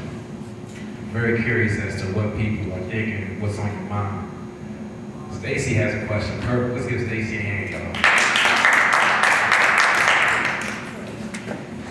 So one of the things that Sam and I were talking about what the panel was going to look like, is very important for me, was beyond the textbooks. Because you see the pictures you show, you know, my kids know Martin Luther King, Martin is the same thing. So how do you take all of this and get it into the school? Because so what happens, we have these different groups where kids are lucky enough to indulge and be a part of, but it's not in the school. And this year, at least we had 4 worksheets last year. This year, we didn't even get a worksheet like this. So how do we get it in the school? Great question. The company that I own, we go into schools and do presentations. They're typically about soft skills and helping helping students get better at getting a job and working in the corporate world. But one of the things that we can do is first introduce me to whoever you know that's in these school systems so we can get this information out. That's number one. Number two is we have to be advocates on behalf of our children, right? You have the right to tell the school board what you want your children to be taught. You have a right.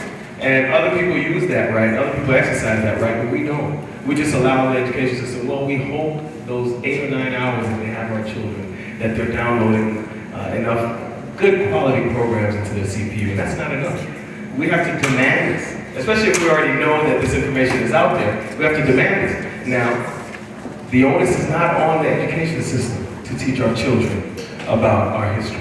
We cannot reasonably depend on them to do that. You know why? Because we've had hundreds of years of an education system and the curriculum is pretty much the same, right? So we cannot reasonably expect them to change it on their own. So twofold. One, we need to bring this to the attention of school boards, to the attention of individual schools, and let them know that, hey, there are programs out there. Why are we not teaching our kids about this?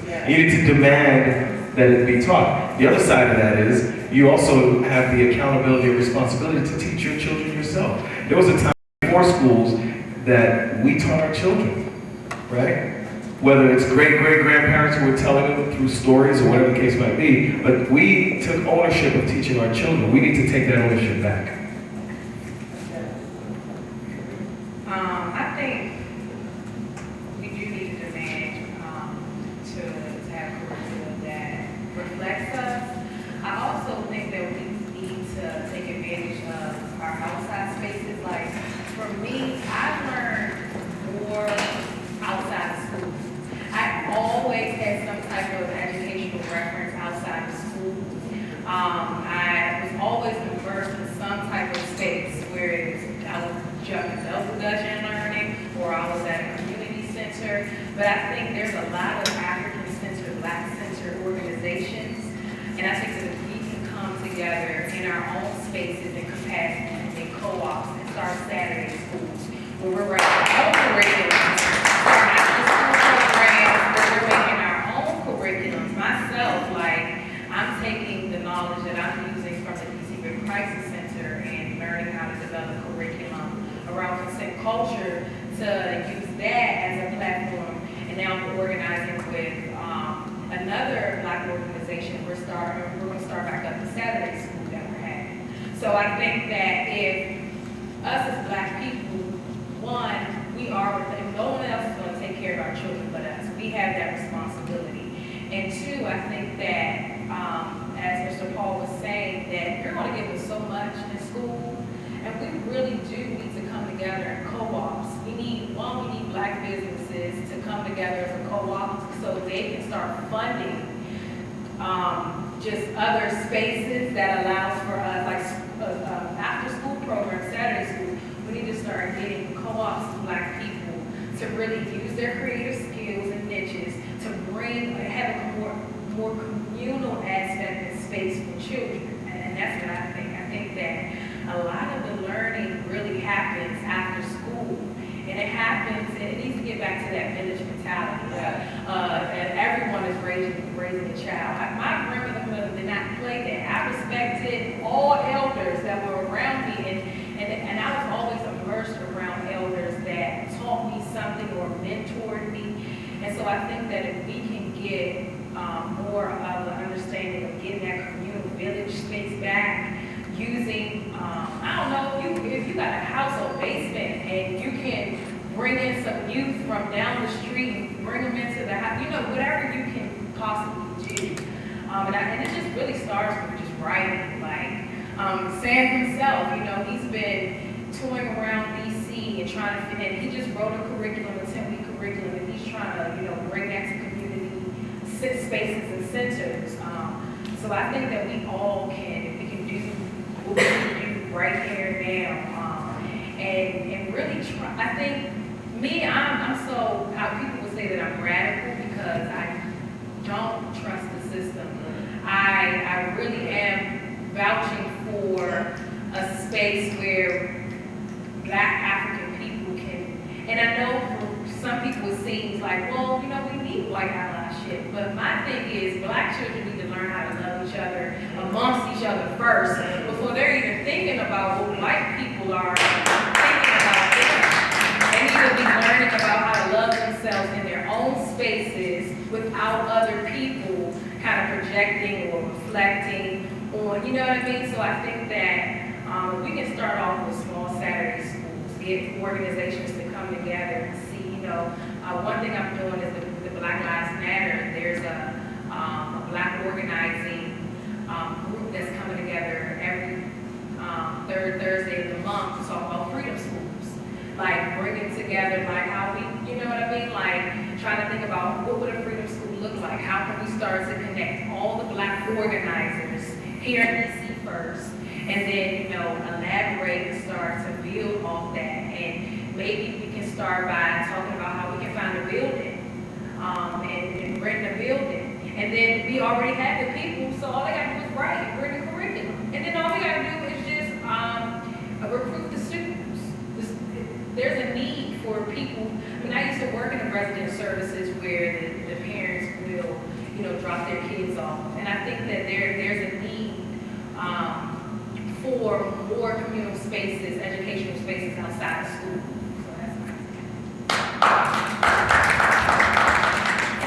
Two things, and I'm so glad you asked that question, because when we talk about black history, it's important for us to go back to the beginning, right? The beginning for all of us, our education, which is the school. Okay, Julian Bond once said that violence is black children going to school for 12 years and getting 6 years worth of education, right? And part of that education is what they feed to our children. Huey P. Newton graduated from high school and he couldn't read. When he wrote in his autobiography, Revolutionary Suicide, he said that the teacher was not interested in teaching me about who I am. That is the reality of a lot of black and brown kids in our school system today. They are not teaching them what they need to know. But yet, we have all these courses on European history, all these courses on US history, but Black History Month is relegated to the shortest month, where the only time that Black history is allowed to be taught and Black pride is allowed is in the shortest month of the year. Black history is every day, okay? It's not just relegated to a month, it's every day. But we must recognize the important role that schools and teachers play in educating our kids on who they are.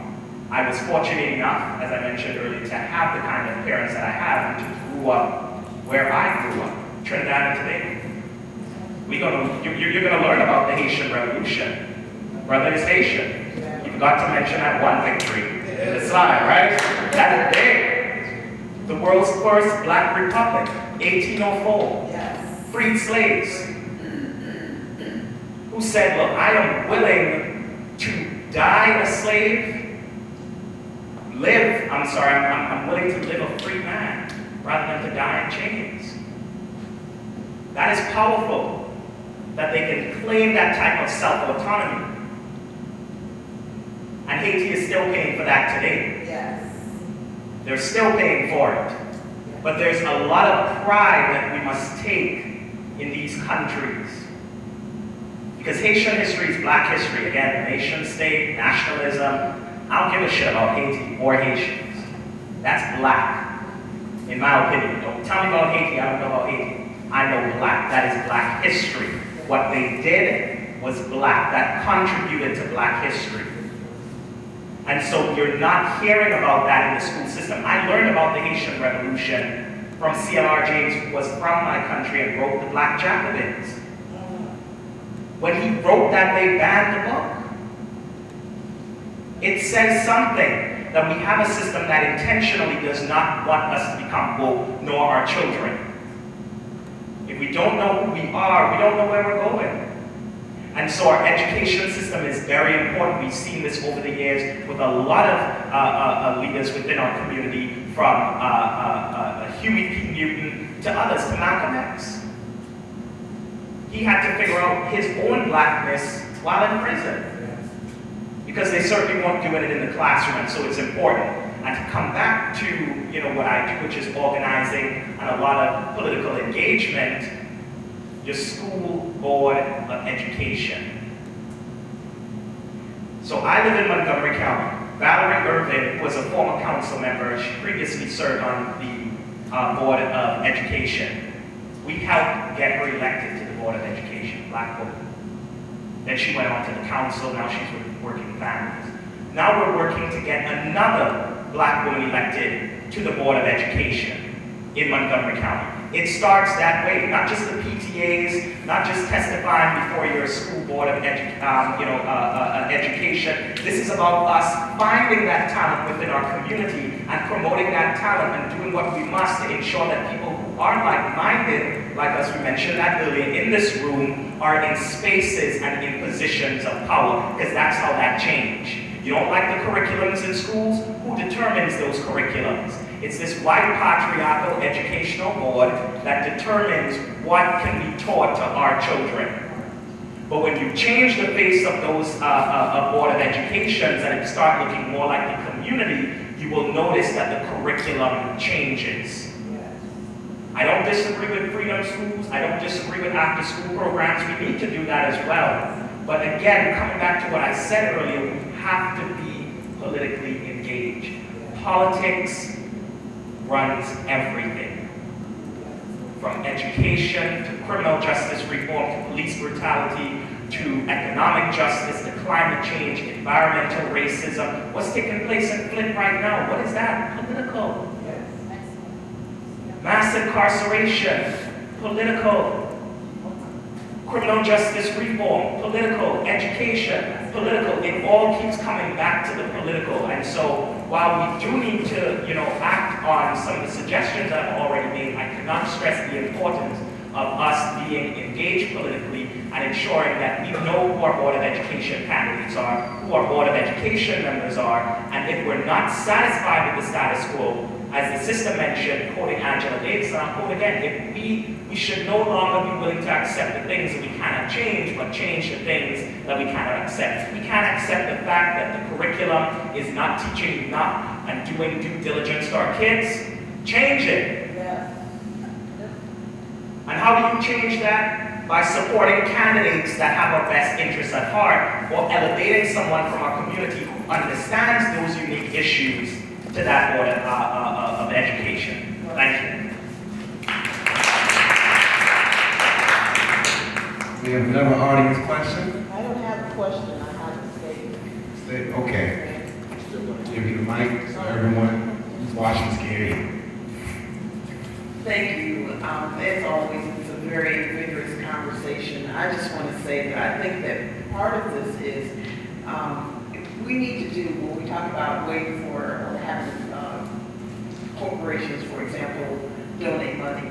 What I've always been interested in is having us understand that we have more resources at our disposals than we know. I think that there's a culture within our communities that we need to change that waits for money outside to generate. And I'll tell you a quick story. In Pittsburgh, there was a Chinese community, and all of them were working. They were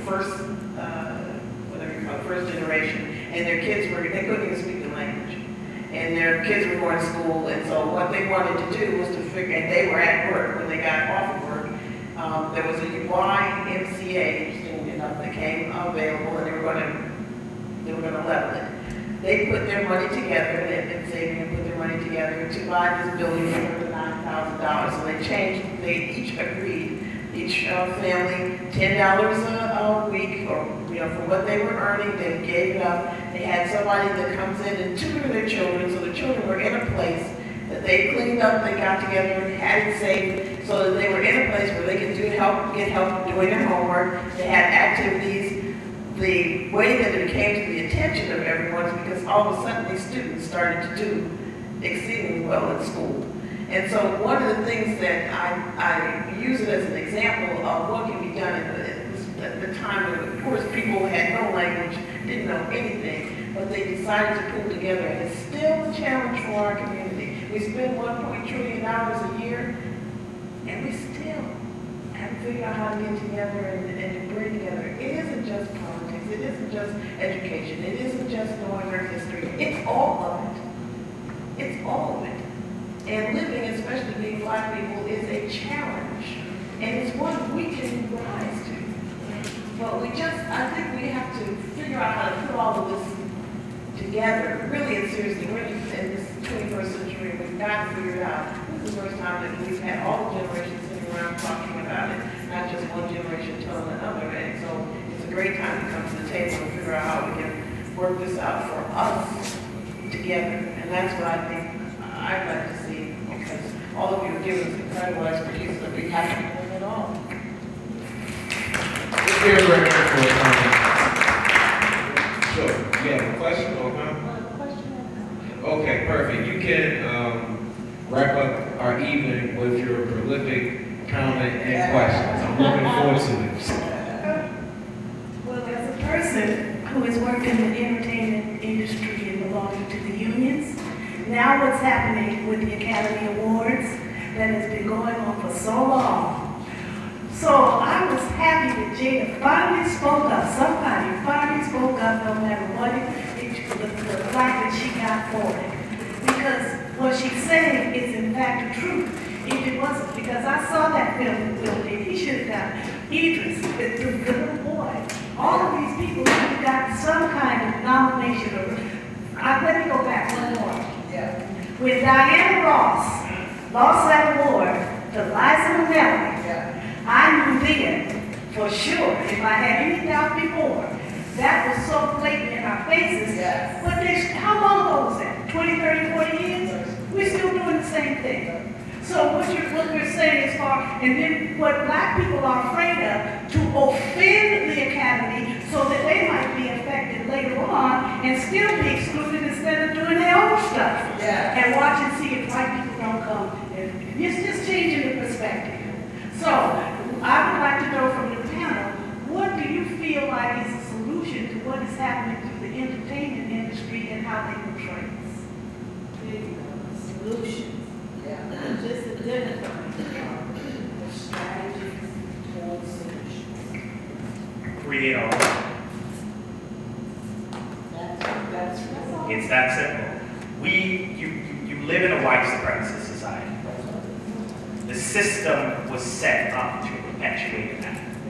And this is why we have created spaces of our own to honor our own. Why are we measuring Black actors and actresses' greatness against the Oscars? I have seen some amazing talent, from Sidney Poitier to others.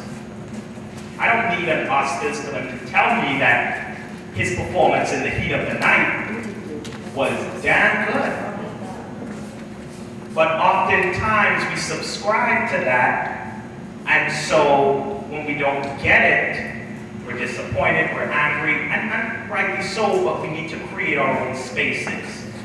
For the same reason why Black banks exist, for the same reason why HBCUs exist, for the same reason why Black Greek-led organizations exist.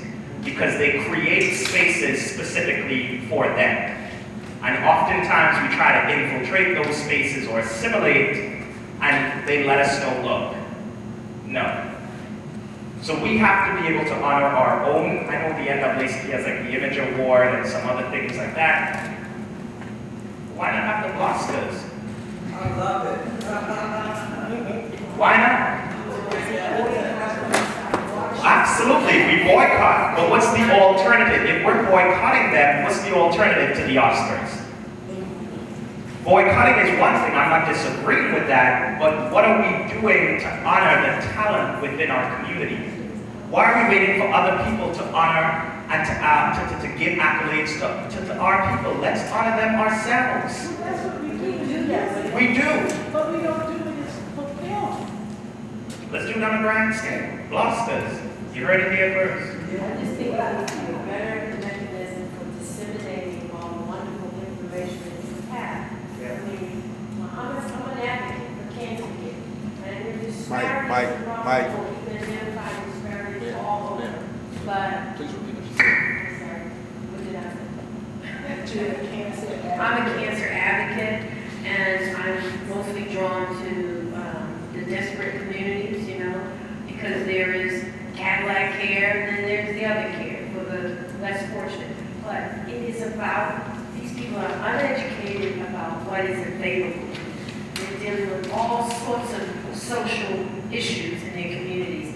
You all are well-educated, well-spoken, you have wonderful ideas. But look who's out here. We need the right people to have the ear to listen to these wonderful ideas, and then we need a strategy, and then we need to implement it. You know? I mean, we all have all these wonderful ideas. I mean, I go to all these groups where they want to do a study for this and a study for that. Okay, enough with the studies. Let's implement a strategy. You know, even if it fails, we continue until we get the success that we're reaching for. And every parent, like you were talking about these little schools or after school programs, has so many parents out here that are incapable of being parents. You know, the reason I do advocacy and I do it free of charge is because there's so many people that don't have the capacity to get what they need. So we have to get them and take them. You know, we have to create that mechanism where they can get the information. That will make a change. Let's give our elder in the audience a hand. Before we close tonight, I want to let our two panelists, Taisha and Mr. Paul here, to make closing comments, short closing comments. I'm not going to rush you, but just keep in mind that, you know, something prolific to weigh on our minds at the end of the night. So whoever wants to go first. To kind of reflect on what the elder just said about implementing, I think that what we can do is what we can do at this very moment. And I agree with you. I feel that a lot of people aren't literate. They don't have the literacy. I think that being informed is the first thing that we need to be doing to show people their power. But, you know, pushing policy, I think, is very important. I went to a high school where it was a public policy high school, and we learned about all the things that were governing us to push that to be. But everyone doesn't have the literacy around politics. They don't know. People just need things where they need care bags, they need food, they need shelter. If you don't have the first necessities, you're not able to gain power or knowledge about what you need to do next. And so I think that if we can continue to, and I organize with an organization that we feed the hood. If we go down to MLK, Southeast, and we give clothes and food, and I think that, and on top of that, we can also inform them about other resources that are out here to help them sustain living. I think that to be able to meet people where they're at and to show them, and like you said, pull them to know and acknowledge their power, but to also feed them with resources. You know, people just aren't literate, but I think that we are in a shift, and we are in an age of information and informing where people are understanding their power.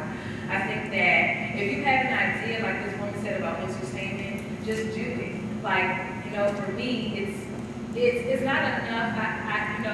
And I agree that we need to push policy, but for me, it's not enough just to push the Board of Education, but it is enough for me to make my own curriculum. Because one day somebody's going to give it in their hands, and I'm going to keep gathering up children, you know, and if I got to teach them in my basement, I'm going to do that. You know what I mean? Like, that's local politics first, is to bring people in that you wouldn't normally have literacy around issues, and bring them into spaces and start informing about their power first. So I think that if you have a craft, or you do have a craft, you do have some type of power, to tap into that and bring somebody with you, especially a child, and mentor them into seeing their power, so they can continue to just keep, grabbing hold of people and showing them their power. And then we all got to pull together our resources, what we have. I think that we're in an age of building businesses. They're doing a lot, but just like with black businesses, a lot of us are more separate than together. We had a co-op of black businesses that funded a lot of other things that were going on. Like, you know, the beauty of this coming together, for example, they're making $1 million houses in Southeast. We're all the black realtors and property investors that can come together as a co-op to inform people around, listen, gentrification is happening. We as black realtors and property investors need to understand what this means. We need to have literacy around, you know, investing. We need to build workshops or bring people in to understand what's happening around in their homes. We need to be on wheels, and we need to bring people who are already in their expertise, make them in co-ops, and push them to bring literacy to communities that don't have it. So that's just my opinion. So really quickly, I think that a common misconception is that you need money to make a change. That you need a check. Somebody needs to write a check. Where's the money? How are we going to do this without the money? And anytime someone says that, I throw this in their face. I say, remember Harriet Tubman? Right? She didn't have a $500 million estate. You know, she didn't have a bank account. Right? She didn't have much to give. What she did was she had the fervor, and she was crazy enough to believe. She was crazy enough to believe in the beauty of her dreams. Right? She was crazy enough to believe that it doesn't take much. Because I can only imagine. Sometimes I sit there and I think about our ancestors, and I think about what they went through and what their thought process must have been like.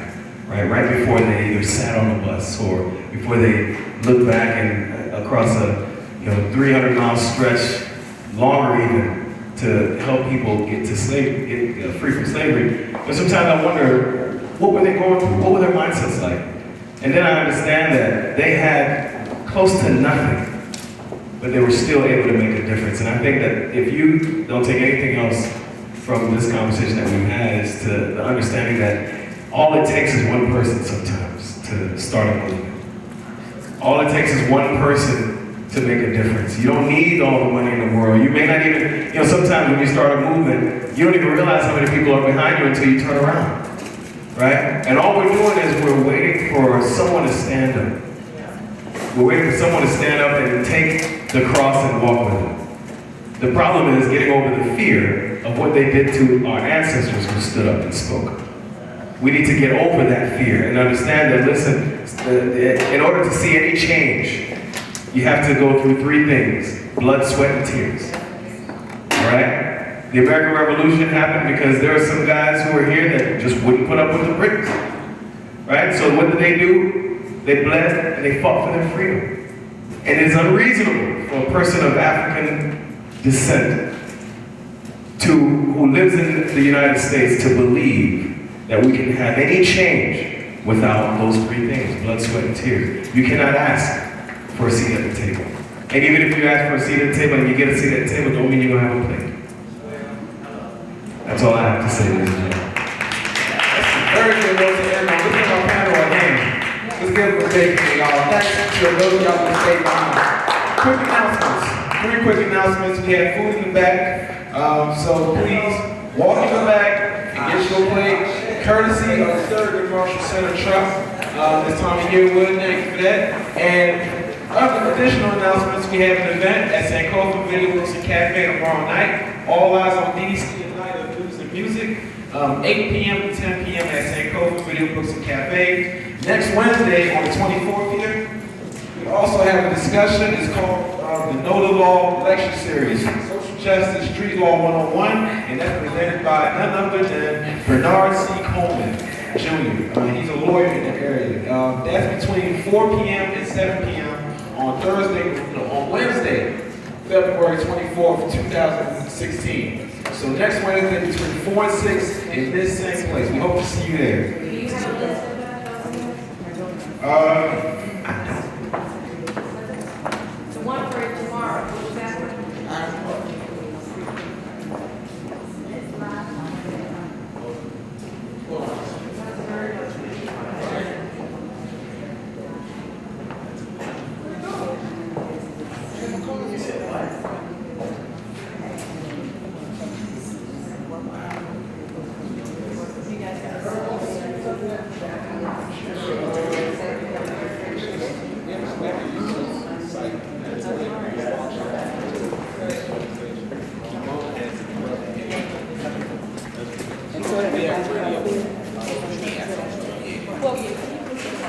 brothers, come on, they can just go on We Act Radio and find the YouTube, or they go on the Facebook page, right? It's currently on our Facebook page. Which is? We Act Radio. We Act, so WE Act ACT Radio.